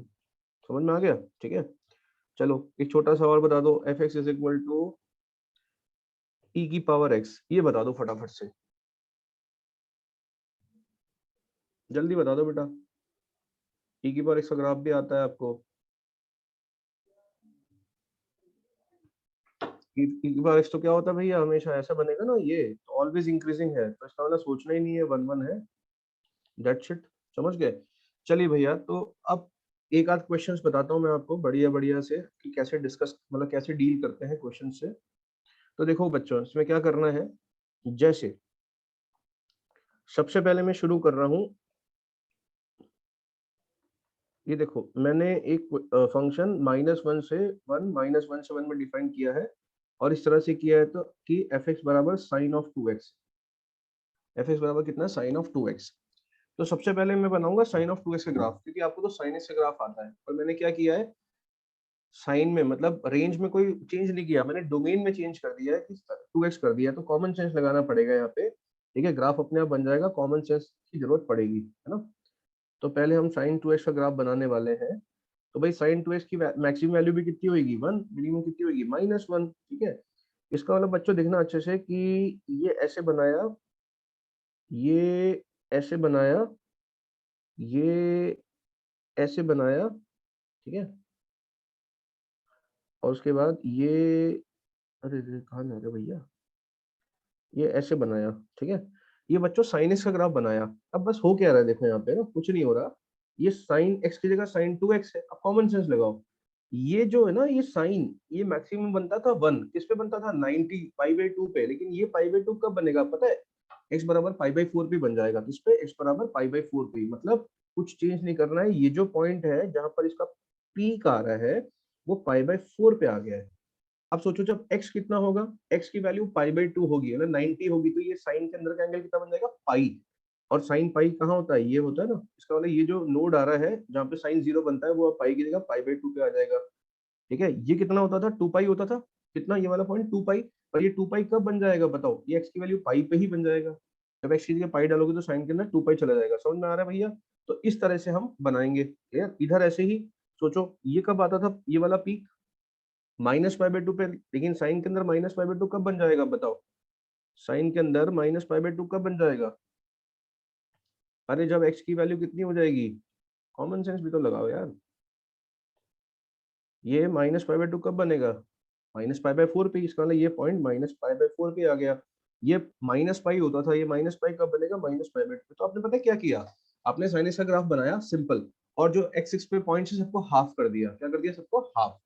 बात समझ में आ रही है, इसका मतलब क्या कर दिया, एक्स एक्सिस पे कंप्रेस कर दिया, यही तो हुआ ना भाई। पहले 0 से पाई तक यूं घूमता था, 0 से पाई पे एक लूप कंप्लीट कर रहा है, अब किस में कर रहा है, पाई/2 में कर दे रहा है। तो आपने क्या किया, एक्सिस के अलोंग इसको कंप्रेस कर दिया, ऊपर से नहीं कंप्रेस किया, एक्सिस के अलोंग कंप्रेस कर दिया। बात समझ में आ गई, तो ये ग्राफ बन गया। अब हम तो सवाल पे आते हैं, ये तो साइन का ग्राफ बनाना सिखा दिया मैंने आपको ना, y बराबर साइन का ग्राफ। लेकिन अब मुद्दा क्या है, मुद्दा ये है कि हमारे पास डोमेन पूरा नहीं दे रखा है, -1 से 1। अब आप बोलोगे -1 से 1 क्या भला है भैया, तो क्यों नहीं है, -1 से 1 रेडियन नहीं होता क्या, होता है बिल्कुल। तो अब ढूंढना पड़ेगा ये -1 रेडियन होता कहाँ है। ठीक है, तो हमने कहा -1 रेडियन ढूंढेंगे, तो बच्चों ये बताओ पाई/2 कितना होता है, पाई/2 तो होता है 1.57, और पाई/4 कितना होता है, पाई/4 तो 1 से भी छोटा होगा, तो 1 कहाँ पाया जाएगा, यहाँ बीच पे। इसका मतलब 1 कहाँ पर है बच्चों, 1 कहीं यहाँ पर पाया जाएगा, यहाँ पे। सही बात है, 1 पे ये वैल्यू आएगी, सही है। ऐसे ही -1 की बात करूं तो -1 कहाँ पाया जाएगा, यहाँ पे, यहाँ पर -1 पाया जाएगा। ठीक है, तो वैल्यू कितनी होगी ये। अब बेटा समझना अच्छे से, अच्छे समझना, किसका मतलब मेरे पास डोमेन में -1 से 1 दे रखा है, तो -1 से अगर मैं ग्राफ बनाने लगूं तो -1 से 1 में जो ग्राफ बनेगा वो ये बन जाएगा, यहाँ से और यहाँ तक का। तो बताओ -1 से 1 में क्या फंक्शन 1 है? नहीं है, है ना? क्यों? क्योंकि इंक्रीज तो कर रहा था, यहाँ से डिक्रीज कर गया वापस से ना, तो क्या हो जाएगा? Many one. क्या हो जाएगा बच्चों? Many one. समझ गए? ये हो गया, ठीक है। अब अगले एग्जाम्पल पे चलते हैं जल्दी से, बिना टाइम गवाए, है ना। अगले एग्जाम्पल पे चल रहे हैं भैया, तो गौर से देखिए आप, अच्छे से देखिएगा, छोटे छोटे एग्जाम्पल्स हैं। मान लो f जो है बच्चों, f वो नेचुरल नंबर से नेचुरल नंबर है, और fx जो है 2x+3 के बराबर है। कॉमन सेंस लगाइए, कॉमन सेंस, ठीक है। तो बच्चों ये देखो, कॉमन सेंस लगाएं तो यार कोई भी बता सकता है कि यार क्या होगा। कोई भी एक नेचुरल नंबर डालोगे यहाँ पे, तो दूसरा नेचुरल नंबर 1 डाला तो कितना मिलेगा? 5। 2 डाला तो कुछ और मिलेगा, 3 डाला तो कुछ और मिलेगा। मतलब अगर हम f(x1) को f(x2) के बराबर अगर कर देते हैं, तो ऑब्वियस सी बात है x1 बराबर x2 आएगा। समझ रहे हैं आप? इसका ना हर नेचुरल नंबर पे ये बढ़ रहा है ना, ठीक है। इसका मतलब ये क्या हो गया? 1 1 हो गया। ध्यान रखिए, क्या हो गया? 1 1। चलो अब बिना टाइम गवाए अगले पे चलते हैं भैया। तो अगला क्वेश्चन देखिएगा बच्चों, एफ एक्स जो है, सॉरी पहले डोमेन डिफाइन करना पड़ेगा। एफ जो है ना, एफ आर से आर है, क्या है? आर से आर। और एफ एक्स जो है बेटा वो है मान लेते हैं x³ -2x² प्लस का 5x+3, ये है। तो बच्चों अब क्या करना पड़ेगा? क्यूबिक इक्वेशन है तो ऑड को क्या करना पड़ता है? चेक करना पड़ता है। तो ये इंक्रीजिंग है डिक्रीजिंग है, उसके लिए इसका डेरिवेटिव निकालना पड़ेगा। तो हमने f(x) निकाला, f(x) कितना आएगा? 3x² माइनस का 4x प्लस का 5। ये आ रहा है भैया? अब अगर ये आ रहा है तो हम चेक करेंगे कि भाई इसके फैक्टर वेक्टर होंगे कि नहीं होंगे। तो हमने पहले उसके लिए डी चेक किया, तो डी आया b² माइनस 4ac। ये तो भैया घोर नेगेटिव आ गया। तो डी नेगेटिव होने का मतलब समझते हो आप? डी नेगेटिव होने का मतलब है कि जो f(x) क्वाड्रेटिक है, इसका ग्राफ हमेशा हवा में बनेगा। हवा में बनने का मतलब समझते हो आप कि x की हर वैल्यू के लिए y की वैल्यू क्या आएगी? पॉजिटिव। देखो आप, इसका मतलब ये हुआ कि जो f(x) की वैल्यू है ये हमेशा पॉजिटिव है, for all x belong to r। यही मतलब हुआ, ये क्वाड्रेटिक एक्सप्रेशन हमेशा हवा में मतलब पॉजिटिव है। तो f(x) पॉजिटिव होने का मतलब समझे आप? f(x) हमेशा पॉजिटिव मतलब f हमेशा इंक्रीजिंग है। और f इंक्रीजिंग होने का मतलब क्या समझे? कि फंक्शन 1 1 है। तो ये क्यूबिक इक्वेशन क्या है बच्चों? 1 1। समझ में आ रही है? लेकिन अब मैं एक और एग्जांपल लेता हूँ क्यूबिक का ही, एक और एग्जांपल ले रहा हूँ क्यूबिक का। तो बच्चों वही वापस से मैंने फंक्शन डिफाइन किया r से r में, और एक क्यूबिक इक्वेशन मतलब क्यूबिक फंक्शन ले लिया मैंने, 2x³ -6x² -18x प्लस का 17, ये। अब बच्चों इसको भी चेक करना था, तो मैंने इसका डिफरेंशिएशन किया, f(x) निकाला, 6x² आ गया, माइनस का 12x आ गया, -18 आ गया। 6 मैंने निकाला कॉमन, x² -2x -3 आ गया।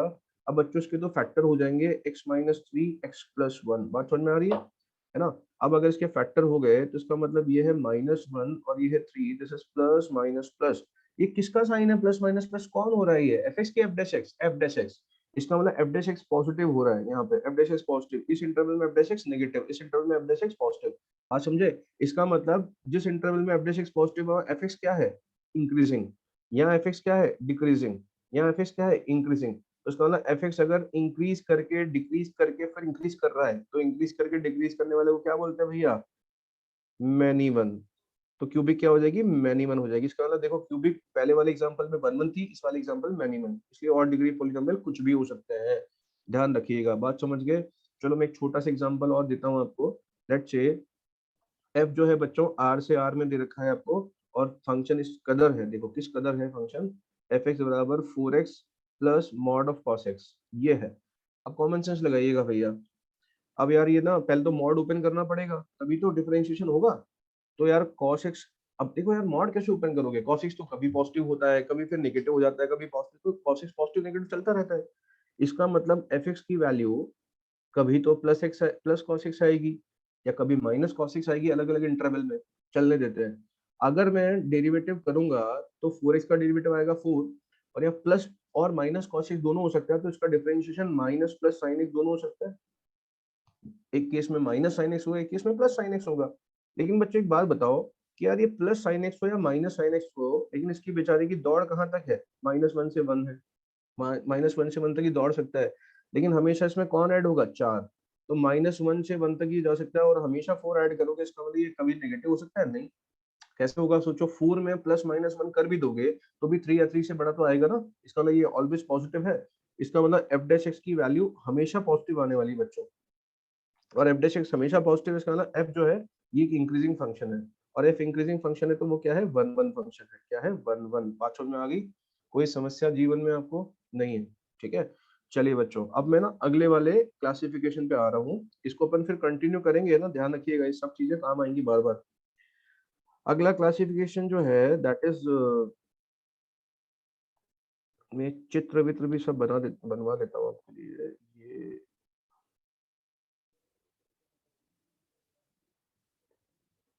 बच्चों देखो, ये क्लासिफिकेशन जो था ना, इसमें हमने एक पढ़ा कि या तो फंक्शन 1 1 होता है या फंक्शन मैनी 1 होता है, ये चीज पढ़ी हमने ना, या तो फंक्शन 1 1 होता है या मैनी 1। अब दूसरा क्लासिफिकेशन जो है ना, वो भी अपने पेयर में आपस में, ठीक है। पेयर में मतलब जैसे आप पढ़ा था जो 1 1 नहीं होता वो मैनी 1 हो जाता है, वैसे ये भी 2 पेयर आएंगे। तो यहाँ पर क्या होगा देखना, एक मिनट यार, एक लाइन इसमें कट गई है तो उसको अभी ले आएंगे अपन, है ना, ठीक है, मैं लिख दूंगा।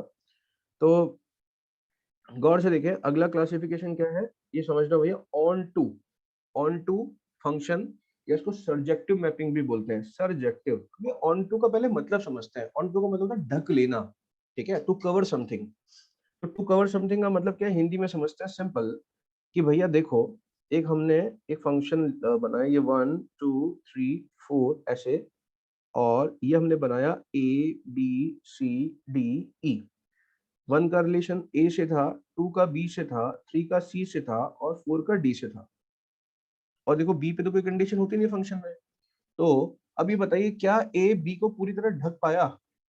क्या A B को पूरी तरह ढक ढक पाया? ढक, ऐसे उसने क्या किया, मैपिंग की, पर क्या A B को ढक पाया? नहीं, क्योंकि एक एलिमेंट E छूट गया। तो हिंदी में बात करें तो अगर B को नहीं ढक पाया है, इसका मतलब वो ऑन टू नहीं है।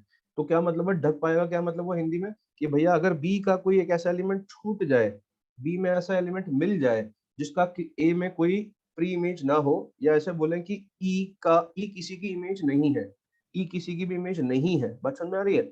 E किसी की इमेज नहीं है, या फिर हम बोले क्या, गौर से दिखना, कि x की इन सारी वैल्यूज के लिए, x की इन सारी वैल्यूज के लिए कोड डोमेन में अगर एक ऐसा एलिमेंट मिल जाता है जो किसी का वायर नहीं है, समझ आ रहा है, जो किसी का वायर नहीं है, तो क्या कहलाएगा? ऑन टू नहीं कहलाएगा। तो ये ऑन टू नहीं वाला एग्जांपल लिया मैंने, this is not onto, क्योंकि ढक नहीं पाया। तो ढक कब पाएगा भैया? जैसे ये वाला चित्र बना हुआ है, देखो आप, इनका नाम रख देता हूँ 1 2 3 4, और इनका रख देता हूँ ABCD, दिख रहा है आपको? तो देखो बी में कोई एलिमेंट खाली दिख रहा है आपको? नहीं दिख रहा। तो ए पूरी तरह ढक पाया बी को? यस। तो उसका मतलब क्या हो जाएगा? Simple, onto. तो ऑन टू का क्या मतलब हुआ भैया, कि बी का हर एलिमेंट किसी ना किसी के साथ क्या है बच्चों? एसोसिएटेड है। बी का हर एलिमेंट किसी ना किसी के साथ क्या है? एसोसिएटेड है, ठीक है। इसका मतलब क्या हुआ, कि बी का जब सबके साथ हर एलिमेंट किसी न किसी साथ एसोसिएट होगा, तो मैं पूछूं कि इस केस में रेंज कितनी आएगी? पूरी बी आ जाएगा। और इस केस में रेंज पूछूं तो इस केस में रेंज में कौन नहीं आएगा? ई नहीं आएगा, है ना। इसका मतलब क्या होगा बच्चों, की सिंपल सी बात है, कि जब भी फंक्शन क्या होगा? ऑन टू होगा, तो ऑन टू केस में जो रेंज आएगी, क्योंकि ऑन टू का मतलब ही क्या हुआ, कि बी के सारे एलिमेंट एसोसिएट हो गए, तो रेंज में सारे ही क्या आ जाएंगे? एलिमेंट आ जाएंगे कोडोमेन के, ठीक है। तो इसका मतलब रेंज क्या हो जाएगी? कोडोमेन के बराबर हो जाएगी, सिंपल। रेंज क्या हो जाएगी? कोडोमेन के बराबर, ठीक है। समझे? फिर से देखो एक और एग्जांपल, जैसे कि 1 2 3 4 5, और ये है मान लो ABCD। अब तुम ना ये जब पढ़ रहे हो तो 1 1 ऑन 2 पे मत चले जाना, वो एक अलग अलग कॉन्सेप्ट है। 1 1 ऑन 2 ये अलग कॉन्सेप्ट है, इसका 1 1 ऑन 2 से कोई नाता नहीं है। ये देखो भैया, ये A से B में फंक्शन डिफाइन था, ठीक है। तो क्या हुआ, बी का हर एलिमेंट जो है, बी का हर एलिमेंट जो है वो किसी न किसी एसोसिएटेड है। बी का कोई भी एलिमेंट वेला नहीं है, खाली नहीं बैठा है। तो बी का कोई एलिमेंट खाली नहीं बैठा, मतलब ए ने क्या कर दिया? पूरा बी को ढक दिया। तो ये फंक्शन क्या हो जाएगा? Onto. तो भैया फंक्शन ऑन टू हुआ, इसका मतलब बी का हर एलिमेंट एसोसिएटेड है, और बी का अगर हर एलिमेंट एसोसिएटेड है तो रेंज निकालूंगा तो किसके बराबर आएगी? रेंज में कौन आएगा? सारे एलिमेंट आ जाएंगे ABCD, मतलब रेंज और कोडोमेन क्या आ जाएंगे? बराबर, क्योंकि बी का कोई एलिमेंट खाली नहीं है, है ना। लेकिन बच्चों जो फंक्शन ऑन टू नहीं होगा, जैसे इस केस में नहीं था, जैसे तो इस केस में रेंज कितनी आ रही थी पता है आपको, इसमें A B C D E नहीं आ रहा था, तो रेंज जो थी वो कोडोमेन के बराबर नहीं आ पा रही थी, ठीक है, क्योंकि फंक्शन इस केस में फंक्शन ऑन टू नहीं था। बात समझ में आ गई? तो हम सीधी सीधी बात करें, यहाँ पे देखो कुछ लाइनें कटी हुई, if range is same as codomain then f x is onto, ठीक है, ये लिखा हुआ है ना। बात समझ में आ गई? पढ़ने में आ रहा हुआ आपको, if range is same as codomain then f x is onto. Clear? तो बच्चों देखो सिंपल सी बात है, ये समझ में आ गया, लेकिन अब जो ऑन टू नहीं होता उसको क्या बोलते हैं भाई? जो ऑन टू नहीं होता उसको क्या बोला जाता है, वो भी देख लेते हैं। तो भैया जो ऑन टू नहीं होता है उसको इनटू बोलते हैं, जो वन वन नहीं होता उसे मैनी वन बोलते हैं, वैसे ही जो ऑन टू नहीं होता उसे क्या बोलते हैं? इनटू। क्या बोलते हैं? इनटू, है ना, ठीक है। तो उसको भी अपन यहाँ पे ले आते हैं ताकि आपको नोट्स बनाने में आसानी रहेगी। लेकिन देखिए ये सब ना डेफिनेशंस हैं, और इससे समझ में आ जाए ये बहुत मुश्किल काम होता है, तो हमें एकदम आसान भाषा में समझना होता है। तो डेफिनेशन अपन चिपका देते हैं यहाँ पे, ठीक है। तो सिंपल सी बात है, अब तो आप इनटू की डेफिनेशन खुद दे सकते हो। तो इनटू की डेफिनेशन क्या होगी कि बी के अंदर कोई ऐसा एलिमेंट बच गया है। इनटू की डेफिनेशन क्या होगी? बी सेट के अंदर या कोडोमेन में एक ऐसा एलिमेंट बच गया है जिसकी कोई क्या नहीं है, ए में कोई भी प्री इमेज नहीं है। समझ में आया भैया? ठीक है। या बी के अंदर एक ऐसा एलिमेंट बच गया है जो खुद किसी की इमेज नहीं है, वो खाली है, वो किसी से एसोसिएटेड नहीं है। तो फंक्शन क्या होगा भैया? उस केस में रेंज और कोडोमेन बराबर नहीं आ पाएंगे, फंक्शन इनटू होगा। क्या होगा? इनटू। बात समझ में आ गई? फंक्शन क्या होगा? इनटू। कोई दिक्कत? तो भैया इसका मतलब ये हुआ, इसका मतलब ये हुआ कि हम तो सीधा इनटू ऑन टू निकालना तो बड़ा आसान है। कैसे? हम इतना प्रपंच में पढ़ेंगे नहीं, हमारे पास फंक्शन दिया होगा, हम फंक्शन की रेंज निकाल देंगे। क्या निकालेंगे? रेंज। रेंज अगर बच्चों कोडोमेन के बराबर आ जाएगी, क्योंकि क्वेश्चन चेक करने के लिए क्या करना पड़ेगा, हमें तो रेंज निकालना आता है, ठीक है। तो इसका मतलब ये है कि रेंज अगर कोडोमेन के बराबर हो जाएगी तो उसे क्या बोल देंगे? Onto. क्या बोल देंगे? Onto. और अगर रेंज जो है वो कोडोमेन के बराबर नहीं आ पाएगी तो उसे क्या बोल देंगे? इनटू। सही है। तो इसका मतलब ये हमने चार क्लासिफिकेशन पढ़े, तो बेसिकली वो दो ही थे, वन वन या फिर मैनी वन, ऑन टू या फिर इनटू, ठीक है। इसका इसके बिहाफ पे क्लासिफिकेशन कितने तरह से हो जाएंगे भाई फंक्शन के? फंक्शन क्या हो सकता है? या तो one one, one one plus onto, एक फंक्शन वन वन भी है ऑन टू भी है, तो ऐसे फंक्शन को बोलते हैं बाइजेक्टिव फंक्शन। क्या बोलते हैं? बाइजेक्टिव। ये याद रखने का है, ये इंपॉर्टेंट है। वन वन भी हो जाए एक फंक्शन और ऑन टू भी हो जाए, वो उसे बोलते हैं बाइजेक्टिव फंक्शन। क्या बोलते हैं बच्चों? बाइजेक्टिव फंक्शन, ठीक है। या simple it is called bijection. तो बच्चों एक क्लासिफिकेशन हो सकता है, दूसरा एक फंक्शन क्या हो सकता है? वन वन हो और इनटू हो, दूसरा, तीसरा मैनी वन हो प्लस ऑन टू हो, चौथा मैनी वन हो और इनटू हो। बात समझ में आ गई? तो चार तरह से क्लासिफाई किया जा सकता है ना। तो जो वन वन भी है और ऑन टू भी है वो बाइजेक्शन है। तो बाइजेक्शन देखिए इसका मतलब एकदम आइडियल टाइप का दिखेगा। बाइजेक्शन मतलब वन वन भी है ऑन टू भी है, तो कैसा दिखेगा? वन टू थ्री फोर, इधर चार एलिमेंट है तो इधर भी इसमें चार एलिमेंट होने पड़ेंगे, ठीक है। तो ऐसा दिखेगा भैया, ये वन टू वन, एक का रिलेशन एक के साथ ही है, बस दो के साथ नहीं है, वन वन, और साथ में सारा क्या कर दिया? बी को ढक दिया, तो ऑन टू भी हो गया। तो ये एक बाइजेक्शन है, ठीक है बच्चों। चलिए, तो अब क्या है इसमें, क्या क्या याद करने के हैं पॉइंट्स, है ना, कौन कौन से फंक्शन को हम डायरेक्ट पहचान सकते हैं वो भी हम देखेंगे, ठीक है। तो देखिएगा भैया, एक नोट हम लिख रहे हैं, ठीक है, और मैं कॉपी करके ले आता हूँ यार, ताकि आपको लिखने में भी आसानी रहती है, क्योंकि मेरी राइटिंग तो बड़ी गंदी सी है भाई। क्लास में नहीं है, क्लास में तो बढ़िया है, ये ऑनलाइन ऑनलाइन में बड़ी दिक्कत है। खैर थोड़े दिन बाद ऑफलाइन आ ही जाओगे आप, इस बार ज्यादा लफड़ा है नहीं ज्यादा दिन का।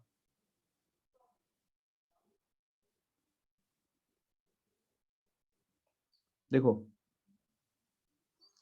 अब बच्चों ये एक नोट आप याद कर लीजिएगा ना, ठीक है। नोट अब मैं, लेकिन हम याद करने से पहले समझते भी हैं, है ना। तो a polynomial of degree even defined from R to R will always be into।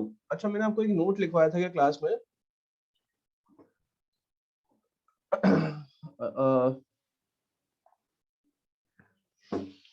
बेटा एक नोट लिखवाया था क्या क्लास में आपको कि the range of odd degree polynomial is always R, लिखाया था? ऑड डिग्री पोलिनोमियल का रेंज हमेशा आर होता है, बताया था। और ये बताया था कि इवन डिग्री पोलिनोमियल का रेंज कभी भी आर नहीं होता। चलो दोबारा बता देता हूँ भैया, कोई दिक्कत नहीं है, वैसे तो क्लास में बताया होगा। तो सुनिएगा, the range of all odd degree, ये याद कर लो भैया ना, odd degree polynomials, range of all odd degree polynomials is always r। कोई भी ऑड डिग्री पोलिनोमियल हो, चाहे 1 डिग्री का हो, चाहे 3 डिग्री का हो, चाहे 5 डिग्री का हो, चाहे 11 डिग्री का हो, हमेशा इसकी रेंज क्या होती है, आर। हाँ बेटा, सबका जवाब आ गया, लिखवाया था यस। एक दो बच्चों का नो आया, ध्यान देते नहीं है क्लास में, करें क्या, उनको तो हमेशा सब चीजें नहीं लगेंगी ना, उनका कोई इलाज नहीं है, ठीक है। और साथ में एक और चीज है, ये भी बताया था, the range of even degree polynomial, the range of even degree polynomial is never r। कभी भी एक इवन डिग्री पोलिनोमियल की रेंज आर हो ही नहीं सकती है। 2 डिग्री में आप जानते हो, सेकंड डिग्री में क्या होता है, पैराबोला बनता है तो माइनस डी बाई फोर से इनफाइनाइट, या उल्टा बनता है तो माइनस इनफाइनाइट से माइनस डी बाई फोर, मतलब माइनस इनफाइनाइट से इनफाइनाइट नहीं आता है।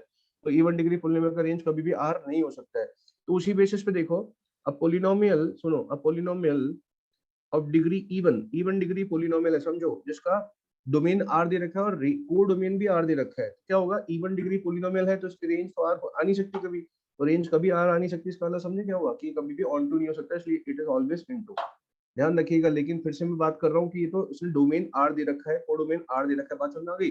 डोमेन और को डोमेन में से अगर कुछ बदल दिया है इसने, जैसे कि क्वाड्रेटिक है ना, एक क्वाड्रेटिक है भैया, जैसे मान लो एक फंक्शन डिफाइन कर दिया भाई साहब इसने, एग्जाम्पल, एक फंक्शन डिफाइन कर दिया आर से माइनस डी बाई फोर से infinity, such that f x is equal to x square plus b x plus c where a is positive. अब ये फंक्शन क्या है भैया, ये फंक्शन ग्राफ बनेगा ऐसा, और रेंज कितनी आएगी, माइनस डी बाई फोर से इन्फिनिटी आएगी। तो भाई साहब ने कोडोमेन भी दे दिया, तो ये क्या हो जाएगा, ऑन टू हो जाएगा, क्या हो जाएगा, ऑन टू, समझ में आया।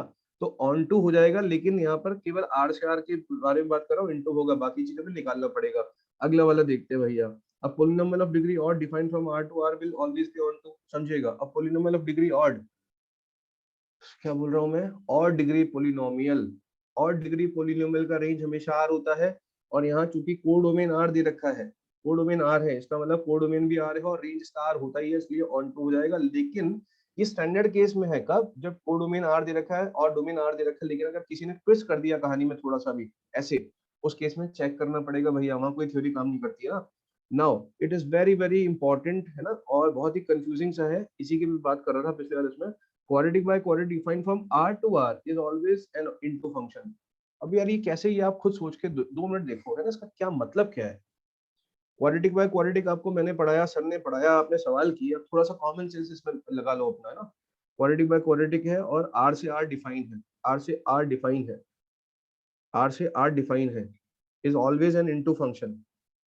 अभी कैसे हुआ भैया, समझो दर्द, समझो समझो भाई, दर्द समझो, दर्द।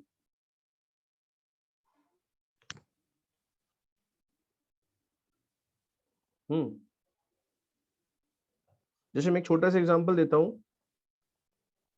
अपन ने पढ़ा था जैसे एफ एक्स जो है ना, एफ एक्स और x square minus three x है ना, ये है मान लो,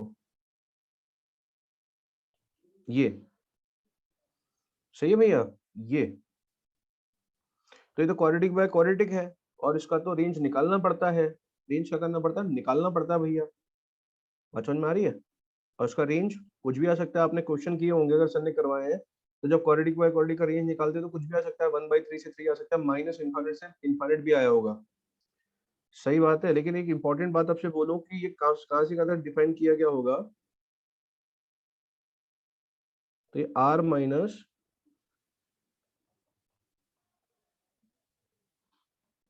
यहां तक डिफाइन किया गया होगा, सही है। क्यों ऐसा क्यों किया गया होगा, क्योंकि -1 और 2 इसके डोमेन में नहीं है, और अगर आप इसका रेंज निकालोगे इसका, तो भैया आपको सबको रेंज निकालना आता है ना, तो आप रेंज निकाल के देखना, इसका रेंज जो आ जाएगा वो भैया माइनस इनफाइनाइट से इनफाइनाइट आ जाएगा, निकाल के देख लेना। तो यार ये माइनस इन्फाइनाइट से इन्फाइनाइट रेंज आ गया, और कोडोमेन भी कितना दे रखा है, आर, कोडोमेन भी आर, तो ये तो ऑन टू हो गया ऑन टू, और कोई फैक्टर भी कॉमन नहीं है। तो फिर ये क्या बला है भाई, ये जो पढ़ रहे हैं अपन इतनी देर से, ये जो पढ़ा अपन ने क्वाड्रेटिक बाय क्वाड्रेटिक इनटू बोल रहा है, और यहाँ तो मैंने ऑन टू प्रूव कर दिया, क्योंकि रेंज आप निकाल लेना, माइनस इन्फाइनाइट से इन्फाइनाइट आ जाएगा। तो फिर यार ये ऑन टू कैसे हो गया? तो भावनाओं को समझो एक्चुअली, ये वाला जो प्रॉब्लम है ना, इसमें फर्क क्या है, इसमें डोमेन आर नहीं हो सकता है, देखो आप, इसमें डोमेन आर नहीं है, ठीक है। मैं एक एग्जांपल लिखता हूँ, सुनना, कि अगर r से r तक एक फंक्शन डिफाइन किया गया ना, डोमेन r है, डोमेन r का मतलब समझे कब होगा, जब डिनोमिनेटर कभी जीरो हो ही ना पाए, जैसे कि ये वाला, इसमें जो अपॉन में क्वाड्रेटिक है, इसके कोई फैक्टर होंगे ही नहीं कभी, ठीक है, इसका डोमेन कितना हो गया r। तो अगर ऐसी क्वाड्रेटिक बाय क्वाड्रेटिक है जिसका डोमेन पूरा r हो पाए, अर्थात नीचे वाली चीज कभी जीरो ना हो पाए, तो वो बाय डिफॉल्ट इनटू होगा, ये याद करना है आपको। लेकिन इसके अलावा कोई भी केस है, जैसे ये वाला ऊपर वाला केस था, तो उसमें ऑन टू इनटू कुछ भी आ सकता है, क्या आ सकता है, कुछ भी आ सकता है भैया, समझ पा रहे हो नहीं समझ पा रहे? देखो जैसे कि मैंने एक सवाल फिर से दिया आपको, ये तो समझते नहीं हो तुम लोग यार, समझते नहीं हो भैया। एक और सवाल देख लेते हैं, फंक्शन r से r डिफाइन है, f x is equal to कितना, एक्स स्क्वायर प्लस का 4x plus 30 upon x square minus का 8x प्लस 18। अभी जरा चेक करते हैं कि इसका डोमेन r क्यों दे रखा है, इसको चेक करते हैं, इसका d निकालो, इसका d आएगा b स्क्वायर माइनस का 4ac, भैया तो नेगेटिव आ रहा है, नेगेटिव का मतलब है कि ये क्वाड्रेटिक का ग्राफ हमेशा हवा में, मतलब रियल रूट होंगे ही नहीं, तो फैक्टर होंगे ही नहीं, इसलिए डोमेन क्या है, r। अगर डोमेन r से r है भैया, तो क्या हो जाएगा, फंक्शन बाय डिफॉल्ट इनटू। लेकिन अगर ऐसा नहीं होता, सुन लो भैया, अगर ऐसा नहीं है, कुछ और डोमेन है, तो फिर चेक करना पड़ेगा, कैसे, रेंज निकाल के, कैसे, रेंज निकाल के, ठीक है। और रेंज निकालना आपको सिखाई दी, और रेंज तो कुछ भी हो सकती है यार, 1/3 से 3, -1 से 2, माइनस इन्फाइनाइट से इन्फाइनाइट, तो उस हिसाब से रेंज के हिसाब से हम डिफाइन करेंगे कि भैया, वो डिसाइड करेंगे कि कोडोमेन के बराबर है या नहीं है। लेकिन ये वाला केस हम डायरेक्टली रट सकते हैं, इसमें जब डोमेन आर दे रखा है क्वाड्रेटिक बाय क्वाड्रेटिक का, तो वो हमेशा इनटू होगा बाय डिफॉल्ट। समझ में आ गई बात? बाकी केस में क्या करना है, कोई रटना नहीं है, चेक करना है, चेक। समझ गए बच्चों यहाँ तक, है ना, ये चीज समझ पाए आप? बिल्कुल। तो अब हम ना, अब सारी स्टैंडर्ड चीजें तो रट चुके हैं भाई कि ऐसा ऐसा होता है, अब हम फिर क्वेश्चन देखते हैं एक बार, ठीक है। तो गौर से देखिएगा, गौर से देखिएगा, गौर से, है ना, ठीक है, क्या करेंगे। तो बच्चों इसमें क्या किया मैंने, कि अब आपको कुछ सवाल तो करके आने पड़ेंगे खुद से। चलो मैं बता देता हूँ, जैसे फॉर एग्जाम्पल अभी बता रहा हूँ मैं आपको, ये वापस से वही क्वेश्चन लिखने जा रहा हूँ फिर से, है ना, जो पिछला वाला लिख, अरे यार रुक जाओ ना, जब लिखा हुआ है तो क्या दिक्कत है, ये लो, ये क्वेश्चन लिखा हुआ है ना, आर से आर, तो इनटू तो कर ही दिया। अब वन वन मैनी वन में से क्या है वो बता दो आप, वन वन मैनी वन में से क्या है वो बता दो आप। तो आपको बताया था quadratic by quadratic, quadratic by quadratic with no common factor is always, अरे जल्दी बताओ भैया, quadratic by quadratic with no common factor is always many one. तो ये इनटू भी हो गया और मैनी वन भी हो गया, तो बताओ कुछ भी चेक करने की जरूरत पड़ी क्या, नहीं पड़ी। बात समझ पा रहे हैं? बिल्कुल समझ पा रहे हैं, ठीक है। एक और क्वेश्चन ले रहा हूं मैं, ठीक है, फिर देखिएगा वापस से। अब बच्चों जैसे मान लो फिर से एक सवाल लिया कि f जो है वो r से r में डिफाइन है, सच दैट fx जो है बेटा, वो हो गया 2x plus mod of sine x, ठीक है। तो अब इसका क्या किया जाए भैया, तो सबसे पहले तो क्या किया जाए, इसको मॉड ओपन करने की कोशिश की जाए। अब यार साइन एक्स तो कभी पॉजिटिव कभी नेगेटिव, तो हम मान लेते हैं कभी प्लस रहा होगा कभी माइनस रहा होगा। हम एफ डैश एक्स निकालते हैं, भी बताया था मैंने ऐसा सवाल, तो ये 2 आएगा, ये प्लस माइनस कॉस एक्स आएगा, और अभी बताया था कि कॉस एक्स बेचारा माइनस प्लस कुछ भी ले लो, -1 से बन ही जा सकता है, और साथ में 2 जोड़ेंगे तो ये हमेशा पॉजिटिव आएगा। तो अगर हमेशा पॉजिटिव आएगा तो एफ क्या रहेगा, हमेशा इंक्रीजिंग फंक्शन, और इंक्रीजिंग फंक्शन क्या कहलाते हैं, 1 1। ये तो ठीक है, 1 1 तो हो गया बेटा, क्या हो गया फंक्शन 1 1। अब इनटू ऑन टू के लिए क्या निकालनी पड़ेगी, रेंज, और रेंज के लिए क्या लगाना पड़ेगा, कॉमन सेंस, ठीक है। तो एक बार बताओ, फंक्शन हमेशा इंक्रीज कर रहा है, कौन सा फंक्शन, ये वाला, है ना, ये फंक्शन देखो आप, है ना। तो जीरो पर फंक्शन की वैल्यू कितनी आ रही है बच्चों, जीरो पर फंक्शन की वैल्यू 0 आएगी, और फिर फंक्शन इंक्रीज करना स्टार्ट करेगा। समझो भावनाओं को, जैसे जैसे आप x की वैल्यू बढ़ाते जाएंगे, प्लस इन्फाइनाइट की तरफ जाएंगे, तो जो 2x है ये भी प्लस इन्फाइनाइट बन जाएगा। और अगर ये प्लस इन्फाइनाइट बन जाएगा, लेकिन साइन बेचारा क्या रहेगा, कितना भी बड़ा x डाल दो, -1 से 1, -1 से 1, मॉड लगाएंगे तो कितना, 0 से 1, मॉड साइन इज कितना, 0 से 1। तो एक बात बताओ यार, अगर ये प्लस इन्फिनिटी में अगर कोई इंसान 0 से 1 के बीच का नंबर जोड़ दे, समझ रहे हो, मतलब प्लस इन्फिनिटी, समझ रहे हो, ये है अंबानी का बैंक अकाउंट, उसमें डाल जाके मैं 1 रुपया डाला हूँ, तो उससे कोई फर्क पड़ेगा, अंबानी इन्फिनिटी रहने वाला है ना। इसका मतलब क्या रहेगा, प्लस इन्फिनिटी। इसका मतलब जैसे जैसे एक्स इन्फिनिटी की तरफ जाएगा ये पूरा फंक्शन किधर जा रहा है, ये पूरा फंक्शन इन्फिनिट की ओर जा रहा है। और जैसे जैसे एक्स माइनस इन्फिनिट की ओर जाएगा, एक्स किधर जाएगा, माइनस इन्फिनिट की ओर, तो समझो 2x किधर जाएगा, माइनस इन्फिनिट। और माइनस इन्फिनिट में 0 से 1 का कोई भी तुच्छ सा नंबर जोड़ दोगे कोई फर्क पड़ेगा नहीं, माइनस इन्फिनिट ही रहेगा। तो जब x माइनस इन्फिनिट जा रहा है बच्चों, तो f भी किधर जा रहा है, माइनस इन्फिनिट। बात समझ में आ रही है। तो फंक्शन इंक्रीजिंग था, माइनस इन्फिनिट से इन्फिनिट जा रहा है, तो रेंज कितनी आ जाएगी, पूरी माइनस इन्फिनिट से इन्फिनिट तक की रेंज कवर कर रहा है। तो रेंज अगर माइनस इन्फिनिट से इन्फिनिट मतलब रेंज आर है, कोडोमेन भी बच्चों कितना है, आर है। तो रेंज बराबर कोडोमेन अगर आ गया तो फंक्शन क्या हो जाएगा, ऑन टू। तो ये फंक्शन बच्चों वन वन भी है, ऑन टू भी है, तो इसको क्या बोलेंगे, this function is bijective function. Which function, bijective function या बाइजेक्शन। कोई दिक्कत नहीं है। चलो बच्चों और आगे बढ़ते हैं इसी बात पे, ठीक है। और क्वेश्चन देखते हैं। तो देखो गौर से देखना भैया,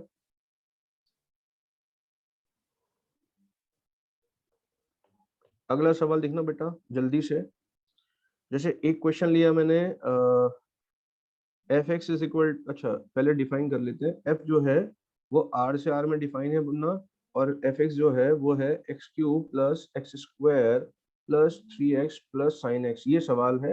अब हम थोड़ा सा इसको कॉमन सेंस लगाएंगे। सबसे पहले तो भैया ये क्यूबिक इक्वेशन है, क्या है, क्यूबिक। और क्यूबिक कहाँ से, क्यूबिक का रेंज कितना होता है, आर। कितना होगा क्यूबिक का रेंज, आर। मतलब ये क्यूबिक माइनस इन्फिनिट से इन्फिनिट जाएगी। और ये बेचारा साइन एक्स क्या करेगा, ये तो बेचारा -1 से 1 -1 से 1 चलता रहेगा। तो क्या कर लेगा, इसका कुछ नहीं कर लेगा, क्यूबिक तो इन्फिनिट तक चली जाएगी, और साइन बेचारा -1 से 1 जोड़ता घटाता रहेगा। इसके सेट पे कोई फर्क पड़ेगा नहीं। इसका मतलब पूरे फंक्शन की जो रेंज होने वाली है उस क्यूबिक के हिसाब से आर होने वाली है। रेंज तो आर हो गई, रेंज आर हो गई, कोडोमेन आर है, इसका लिए फंक्शन ऑन टू तो बन ही चुका है। अब क्या चेक करना है भैया, वन वन मैनी वन। तो उसके लिए क्या करते हैं, वन वन मैनी वन के लिए इंक्रीजिंग डिक्रीजिंग देखा जाता है। तो उसके लिए हमने डिफरेंशिएशन किया, ठीक है। और 2x प्लस का 3 और ये प्लस का cos x आ गया।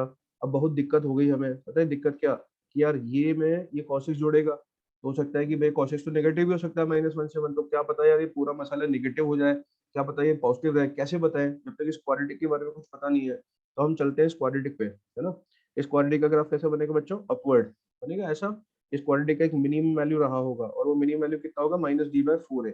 तो हम ये निकालने की कोशिश करते हैं। तो डी निकालोगे बच्चों कितना आएगा, बी स्क्वायर माइनस का 4 ac करोगे, 4 इंटू 3 इंटू 3 कितना हो जाएगा, 36, ठीक है। -d/4a, 4a बोले तो 12, तो बच्चों ये हो गया 32/12, 32/12। और 32/12 कितना हो गया बच्चों, 8/3।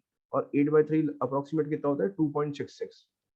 तो समझे, इसका मतलब ये हुआ इस क्वाड्रेटिक की मिनिमम वैल्यू है 2.66, मैक्सिमम तो इन्फिनिटी जा सकता है। तो ये क्वाड्रेटिक जो है ये मिनिमम 2.66 रहेगा या उससे बड़ा होगा। लेकिन ये बेचारा कितना है, -1 से 1। तो अगर ये -1 भी बन जाता है cos x, तो भी इसको नेगेटिव बना पाएगा कभी नहीं, क्योंकि ये तो क्या होगा 2.66 या उससे बड़ा आएगा क्वाड्रेटिक। आ रही बात समझ में। तो 2.66 या उससे बड़ा आएगा, और ये -1 से 1 इसका लिए कभी नेगेटिव नहीं हो पाएगा। इसका मतलब f डैश x जो है बच्चों ये हमेशा पॉजिटिव रहेगा, हमेशा, for all x belong to r। तो बच्चों अगर f डैश x हमेशा पॉजिटिव रहेगा तो f हमेशा क्या रहेगा, इंक्रीजिंग।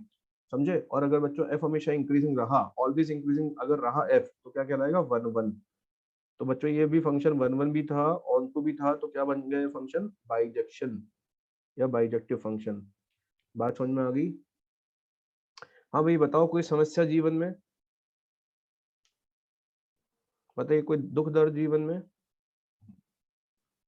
नहीं आगे बढ़े, बताइए आगे बढ़ा जाए।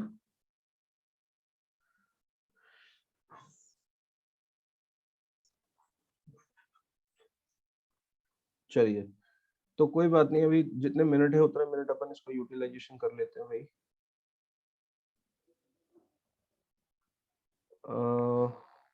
ठीक है, तो देखो अब ना और क्वेश्चंस देखते हैं, तभी मजा आएगा भैया, क्वेश्चन करोगे तब।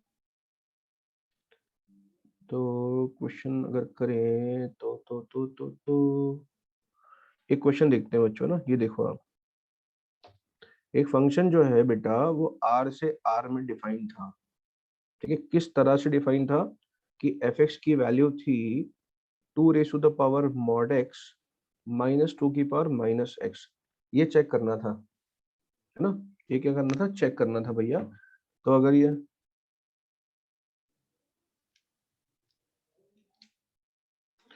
चलिए भैया, मतलब आप ये समझो कि ना बाकी बैचेस से हम 4-4 लेक्चर पीछे हैं और बच्चे अभी कह रहे हैं सर बहुत फास्ट हो रहा है।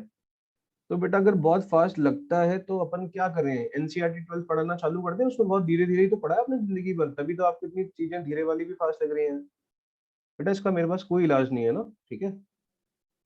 हम अगर आप बाकी बैचेस में जाके बैठेंगे ना तो शायद डबल स्पीड से चल रहा है। आप आईआईटी करने आए हो, ठीक है, ध्यान रखो। अगर आपको अपने ही कंफर्ट जोन में रहना है बेटा तो आईआईटी आपको नहीं लेगा, ठीक है। आईआईटी इतने कंफर्ट जोन वाले बच्चों को लेना पसंद नहीं करता है ना। इससे बहुत तेज पढ़ाते हैं, बहुत कम स्पीड में पढ़ा रहा हूँ, जिस स्पीड क्योंकि आप नए हो, ठीक है। आप उसको फॉर ग्रांटेड मत लीजिए, ध्यान रखिए। अब वो जो भी है भैया, ठीक है, आप फॉर ग्रांटेड ना लें इस चीज को कि धीरे पढ़ा रहे हैं सर और धीरे पढ़ा लो सर, एकदम आराम से पढ़ा लो सर, कोई दिक्कत नहीं है सर, पढ़ाओ ही मतलब 2 दिन में एक क्लास रखते हैं। स्पीड बढ़ाइए भैया, कोई इलाज नहीं है, ठीक है, ध्यान रखिए। अब देखो इस पे आते हैं, ठीक भैया। देखो इससे स्लो नहीं हो पाएगा, अब आप डिसाइड कर लो आपको क्या करना है। मुझे तो आईआईटी पढ़ानी है, ठीक है। आपको पटवारी का एग्जाम पढ़ना है या 11th क्लास का एनसीईआरटी पढ़ना है, वो आप डिसाइड कर लो। मैं तो आईआईटी के हिसाब से पढ़ा रहा हूँ और वो उसको भी बहुत धीरे पढ़ा रहा हूँ, अभी आईआईटी वाले फेज में आया भी नहीं है ना, ठीक है। चलिए, और भैया नोट्स आपको बनाने हैं, ये नोट्स आपको सारे मिल जाते हैं, ठीक है। नोट्स नोट्स है, मैथमेटिक्स है भैया, तो ऐसे ही चलेगा, क्लियर। तो नोट्स में ये समझाना भी पड़ेगा साइड में, तो आप एक बार लेक्चर देख लिया करो, नोट्स बनाते हुए एक बार कंफ्यूजन हो तो लेक्चर फिर से देख लिया और नोट्स बना ले आओ, है ना, ठीक है, क्लियर। नोट्स बना लो, लेकिन इन चीजों से ना थोड़ा सा ऊपर उठने का है। अब मैं आपको बताऊं, इन चीजों से ऊपर उठो, नोट्स सुंदर बनाने करने हैं। अरे भाई बचपन से नोट्स सुंदर बना रहे थे, इधर कुछ फर्क पड़ा? कुछ नहीं फर्क पड़ा ना, 5वीं वाले बच्चे की तरह भी नहीं सोच पा रहे हम लोग। तो दिमाग पे जोर डालो, ये नोट्स वोट्स काम नहीं आएंगे, ठीक है, दिमाग काम आएगा। नोट्स बना लो अपने हेल्प के लिए ना, पर पूरा फोकस नोट्स पे मत रखो कि मैं दिन भर बैठ के नोट्स ही बनाऊंगा, बहुत सुंदर बनाऊंगा। क्या कर लोगे बहुत सुंदर बना के? कोई असाइनमेंट के मार्क्स थोड़ा मिलेंगे आईआईटी में। अगर वहां प्रॉब्लम नहीं कर पाओगे तो 0 मिलेगा, -1 मिलेगा, ठीक है। तो थोड़ा ध्यान रखो, इन चीजों से ऊपर उठने का है अब, है ना, ठीक है। लाइफ भर अपने अपन ने ये किया, नोट्स ही बनाए, असाइनमेंट ही सबमिट किए हैं, समझ रहे हैं आप। लेकिन यहाँ पर जोर डालना है, अब नया चीजें करनी है, तो आप इसमें बाकी चीजों में ज्यादा ध्यान दो। नोट्स बना लो, बस वो हेल्प के लिए है। ये मत करो बहुत सुंदर सुंदर नोट्स बनाऊंगा मैं, पूरे दिन नोट्स ही बनाता रहूंगा मैं बैठ के, ठीक है, या मैं नोट्स ही बनाती रहूंगी। इन चीजों से ऊपर उठो भैया, नोट्स बनाने केवल इतने लिए ताकि हमें समझ में आ जाए बस, ठीक है। बेटा ये बड़ा खतरनाक सवाल पूछा एक बच्चे ने, सर जी एडवांस में -2 नेगेटिव मार्किंग है क्या? बेटा हाँ बिल्कुल होती है ना। चलिए, चलो मैं अभी ना आज पीडीएफ अभी तुरंत शेयर कर दूंगा आपको ना, तुरंत, बस क्लास खत्म होती तुरंत कर दूंगा भैया। पहले इस सवाल को समझ लेते हैं। और भैया ऐसे जो बच्चे हैं वो थोड़ा सा अपना ध्यान रखें कि बेटा यहाँ आईआईटी एडवांस की तैयारी हम कर रहे हैं, ठीक है। आपके हिसाब से अगर पढ़ाने लगेंगे ना तो 5 साल में आईआईटी का सिलेबस कंप्लीट नहीं होगा, ठीक है। और अगर इतना धीरे पढ़ाएंगे तो आप आईआईटी के लायक भी नहीं बन पाओगे। मैंने बताया ना आईआईटी को कैसे लोग चाहिए होते हैं ना। तो थोड़ा सा क्या है, अपना बढ़ाओ यार, लेवल बढ़ाओ, थोड़ी सी मेहनत करो, दिमाग पे जोर डालो, ठीक है ना। हम आपको बोले चाहेंगे तो धीरे धीरे पढ़ा देंगे, नुकसान किसका? आपका ही तो है ना। आपको आईआईटी में जाना है, हमें तो उस लायक बनाना है आपको, ठीक है। इस चीज का ध्यान रखें, बार बार एक ही चीज समझाता हूँ मैं आपको। देखो अब इस प्रॉब्लम को करना है भैया, तो क्या करेंगे, मॉड को ओपन करेंगे। अब जब तक मॉड को ओपन नहीं करेंगे सॉल्व होगा नहीं। तो मॉड ऑफ एक्स है बच्चों, तो x greater than equal to 0 रखेंगे। तो x greater than equal to 0 होगा तो ये क्या होगा, 2 की पावर एक्स, है ना, और ये -2 की पावर -x। ये बात समझ पा रहे हो आप? लेकिन बच्चों जब एक्स 0 रखो, एक्स लेस देन 0 रखोगे तो 2 की पावर मॉड एक्स कितना हो जाएगा, -x। देखो आप 2 की पावर मॉड एक्स कितना हो जाएगा, -x। और ये माइनस, ये भी 2 की पावर -x है, तो इससे कैंसिल होकर कितना आ जाएगा, 0। कितना आ जाएगा, 0। बात समझ में आ रही है? तो फंक्शन कैसा हो गया, ऐसा हो गया। कोई दिक्कत? बिल्कुल। तो अब इसको फंक्शन को थोड़ा सा सॉल्व करने की कोशिश करते हैं, ठीक। तो बच्चों यहाँ देखना कि जब x नेगेटिव था तो फंक्शन की वैल्यू कितनी, ऑलवेज 0, मतलब ग्राफ ऐसा बनेगा। तो ग्राफ जैसे ही कांस्टेंट हो गया तो एक चीज तो मैं लिख सकता हूँ कंफर्म की फंक्शन मैनीमल होने वाला है। आगे पूरा बिना बनाए ही मैं बता सकता हूँ कि मैनीमल है, ठीक है। लेकिन बच्चों आगे का क्या है, क्योंकि मुझे तो रेंज भी तो निकालनी है, साथ साथ रेंज भी निकालनी है, ठीक है, ताकि मैं इनटू ऑन टू भी चेक कर पाऊँ। तो जब x पॉजिटिव है, x पॉजिटिव समझ रहे हो, यहाँ से यहाँ तक इधर की तरफ है ना, x जब पॉजिटिव लेंगे मतलब जब इधर लेंगे x, ठीक है, तो फिर फंक्शन बनेगा ऐसा। अब इसका ग्राफ तो मुझे बनाना आता ही नहीं है, मुझे तो इसका ग्राफ बनाना आता ही नहीं है, लेकिन बनाने की कोशिश तो करनी पड़ेगी भाई। हम क्या करेंगे, जब इसका ग्राफ नहीं आता है तो हमने एक काम किया, इसको ना डिफरेंशिएट करके देखा इसको। तो इसको जब डिफरेंशिएट करके देखा तो 2 की पावर x का डिफरेंशिएशन आता है 2 की पावर x ln 2, सही है। और बच्चों 2 की पावर -x का डिफरेंशिएशन कितना आता है, माइनस माइनस प्लस हो जाएगा, कितना हो जाएगा प्लस, तो 2 की पावर माइनस एक्स ln2। बात समझ में आ रही है? ठीक है,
हाँ बच्चों अब आ गई आवाज है ना? ठीक है, तो अपन क्या कह रहे थे, अपन ने इसको डिफरेंशिएशन किया और डिफरेंशिएशन करने के बाद log 2 तो ले लिया कॉमन, तो ये बचा 2 की पावर x प्लस 2 की पावर माइनस एक्स। ठीक है, तो यहाँ से आ गया log 2 और ये हो गया 2 की पावर x प्लस 1/2 की पावर x। अब एक बात बताओ बच्चों कि 2 की पावर x तो हमेशा पॉजिटिव होता है, 1/2 की पावर x भी पॉजिटिव है, log 2 की वैल्यू भी पॉजिटिव है, इसका मतलब ये हमेशा पॉजिटिव होने वाला है। f डैश x हमेशा क्या हो रहा है, पॉजिटिव। अगर f डैश x हमेशा पॉजिटिव है, इसका मतलब f क्या है, इंक्रीजिंग फंक्शन है। अब f इंक्रीजिंग फंक्शन है तो इसका ग्राफ बनेगा कैसे, वो भी देखते हैं। तो बच्चों एक बात बताओ कि ये ग्राफ शुरू कहाँ से करना है, x बराबर 0 से, 0 डाल के देखो तो 2 की पावर 0 कितना हो जाएगा, 2 की पावर 0 माइनस 2 की पावर माइनस 0, तो 2 की पावर 0 भी 1, 2 की पावर माइनस 0 भी 1, 1 माइनस 1 0। इसका मतलब 0 पर वैल्यू कितनी होने वाली, 0। इसका ग्राफ इंक्रीज कर रहा है, तो ग्राफ इंक्रीज करने का मतलब है कि x इंक्रीज करेगा तो ग्राफ इंक्रीज करता रहेगा। अब ये ग्राफ इंक्रीज करके जाएगा कहाँ है, किधर की तरफ निकलेगा, तो देखो जैसे जैसे आप x की वैल्यू प्लस इनफाइनाइट की तरफ लेके जाओगे तो ये ग्राफ बनेगा 2 की पावर प्लस इनफाइनाइट माइनस 2 की पावर माइनस इनफाइनाइट। तो 2 की पावर प्लस इनफाइनाइट माइनस 1/2 की पावर प्लस इनफाइनाइट होगा। अब समझो 2 की पावर इनफाइनाइट तो कितना होता है, इन्फिनिटी, लेकिन 1/इन्फिनिटी जब करोगे कितना आएगा, 0। तो इन्फिनिटी में से जब 0 घटाओगे तो क्या आएगा, इन्फिनिटी। इसका मतलब क्या हुआ कि जैसे जैसे बच्चों, जैसे जैसे क्या कर रहे हैं हम लोग, x प्लस इनफाइनाइट की ओर जा रहे हैं, तो ग्राफ भी किधर जा रहा है, प्लस इनफाइनाइट की ओर चलता जा रहा है। सही है ना, प्लस इनफाइनाइट। तो अगर मैं पूछूं आपसे कि इस फंक्शन की रेंज बताओ, तो इस फंक्शन की रेंज में साफ साफ दिख रहा है कि इस फंक्शन की मिनिमम वैल्यू तो 0 आ रही है और मैक्सिमम वैल्यू इनफाइनाइट की तरफ जा रही है, तो रेंज भी निकाल ली हमने। ठीक है, एक और प्रॉब्लम समझ लिया कि ऐसे फंक्शन की रेंज कैसे निकालते हैं। तो हमने जब इसकी रेंज निकाल ली बच्चों, लेकिन इसकी कोडोमेन तो आर दे रखी थी, जबकि रेंज तो 0 से इन्फिनिटी तक आ रही है, इसका मतलब ये फंक्शन क्या हो जाएगा, ऑन टू नहीं हो पाएगा, ये इनटू हो जाएगा। क्या हो जाएगा, इनटू। ठीक है, तो ये क्या हो गया, मैनिमल इनटू। समझ गए बच्चों? ठीक है, चलिए अब क्लास ऑफ कर देते हैं फटाफट से, मैं इसको शेयर करता हूँ, आपको 10 मिनट में मिल जाएगा ना पीडीएफ। ठीक है, और इसी में होमवर्क भी लिखा रहेगा पीछे, ध्यान रखिए। ठीक है, चलिए बच्चों ना, टेक केयर, बाय बाय।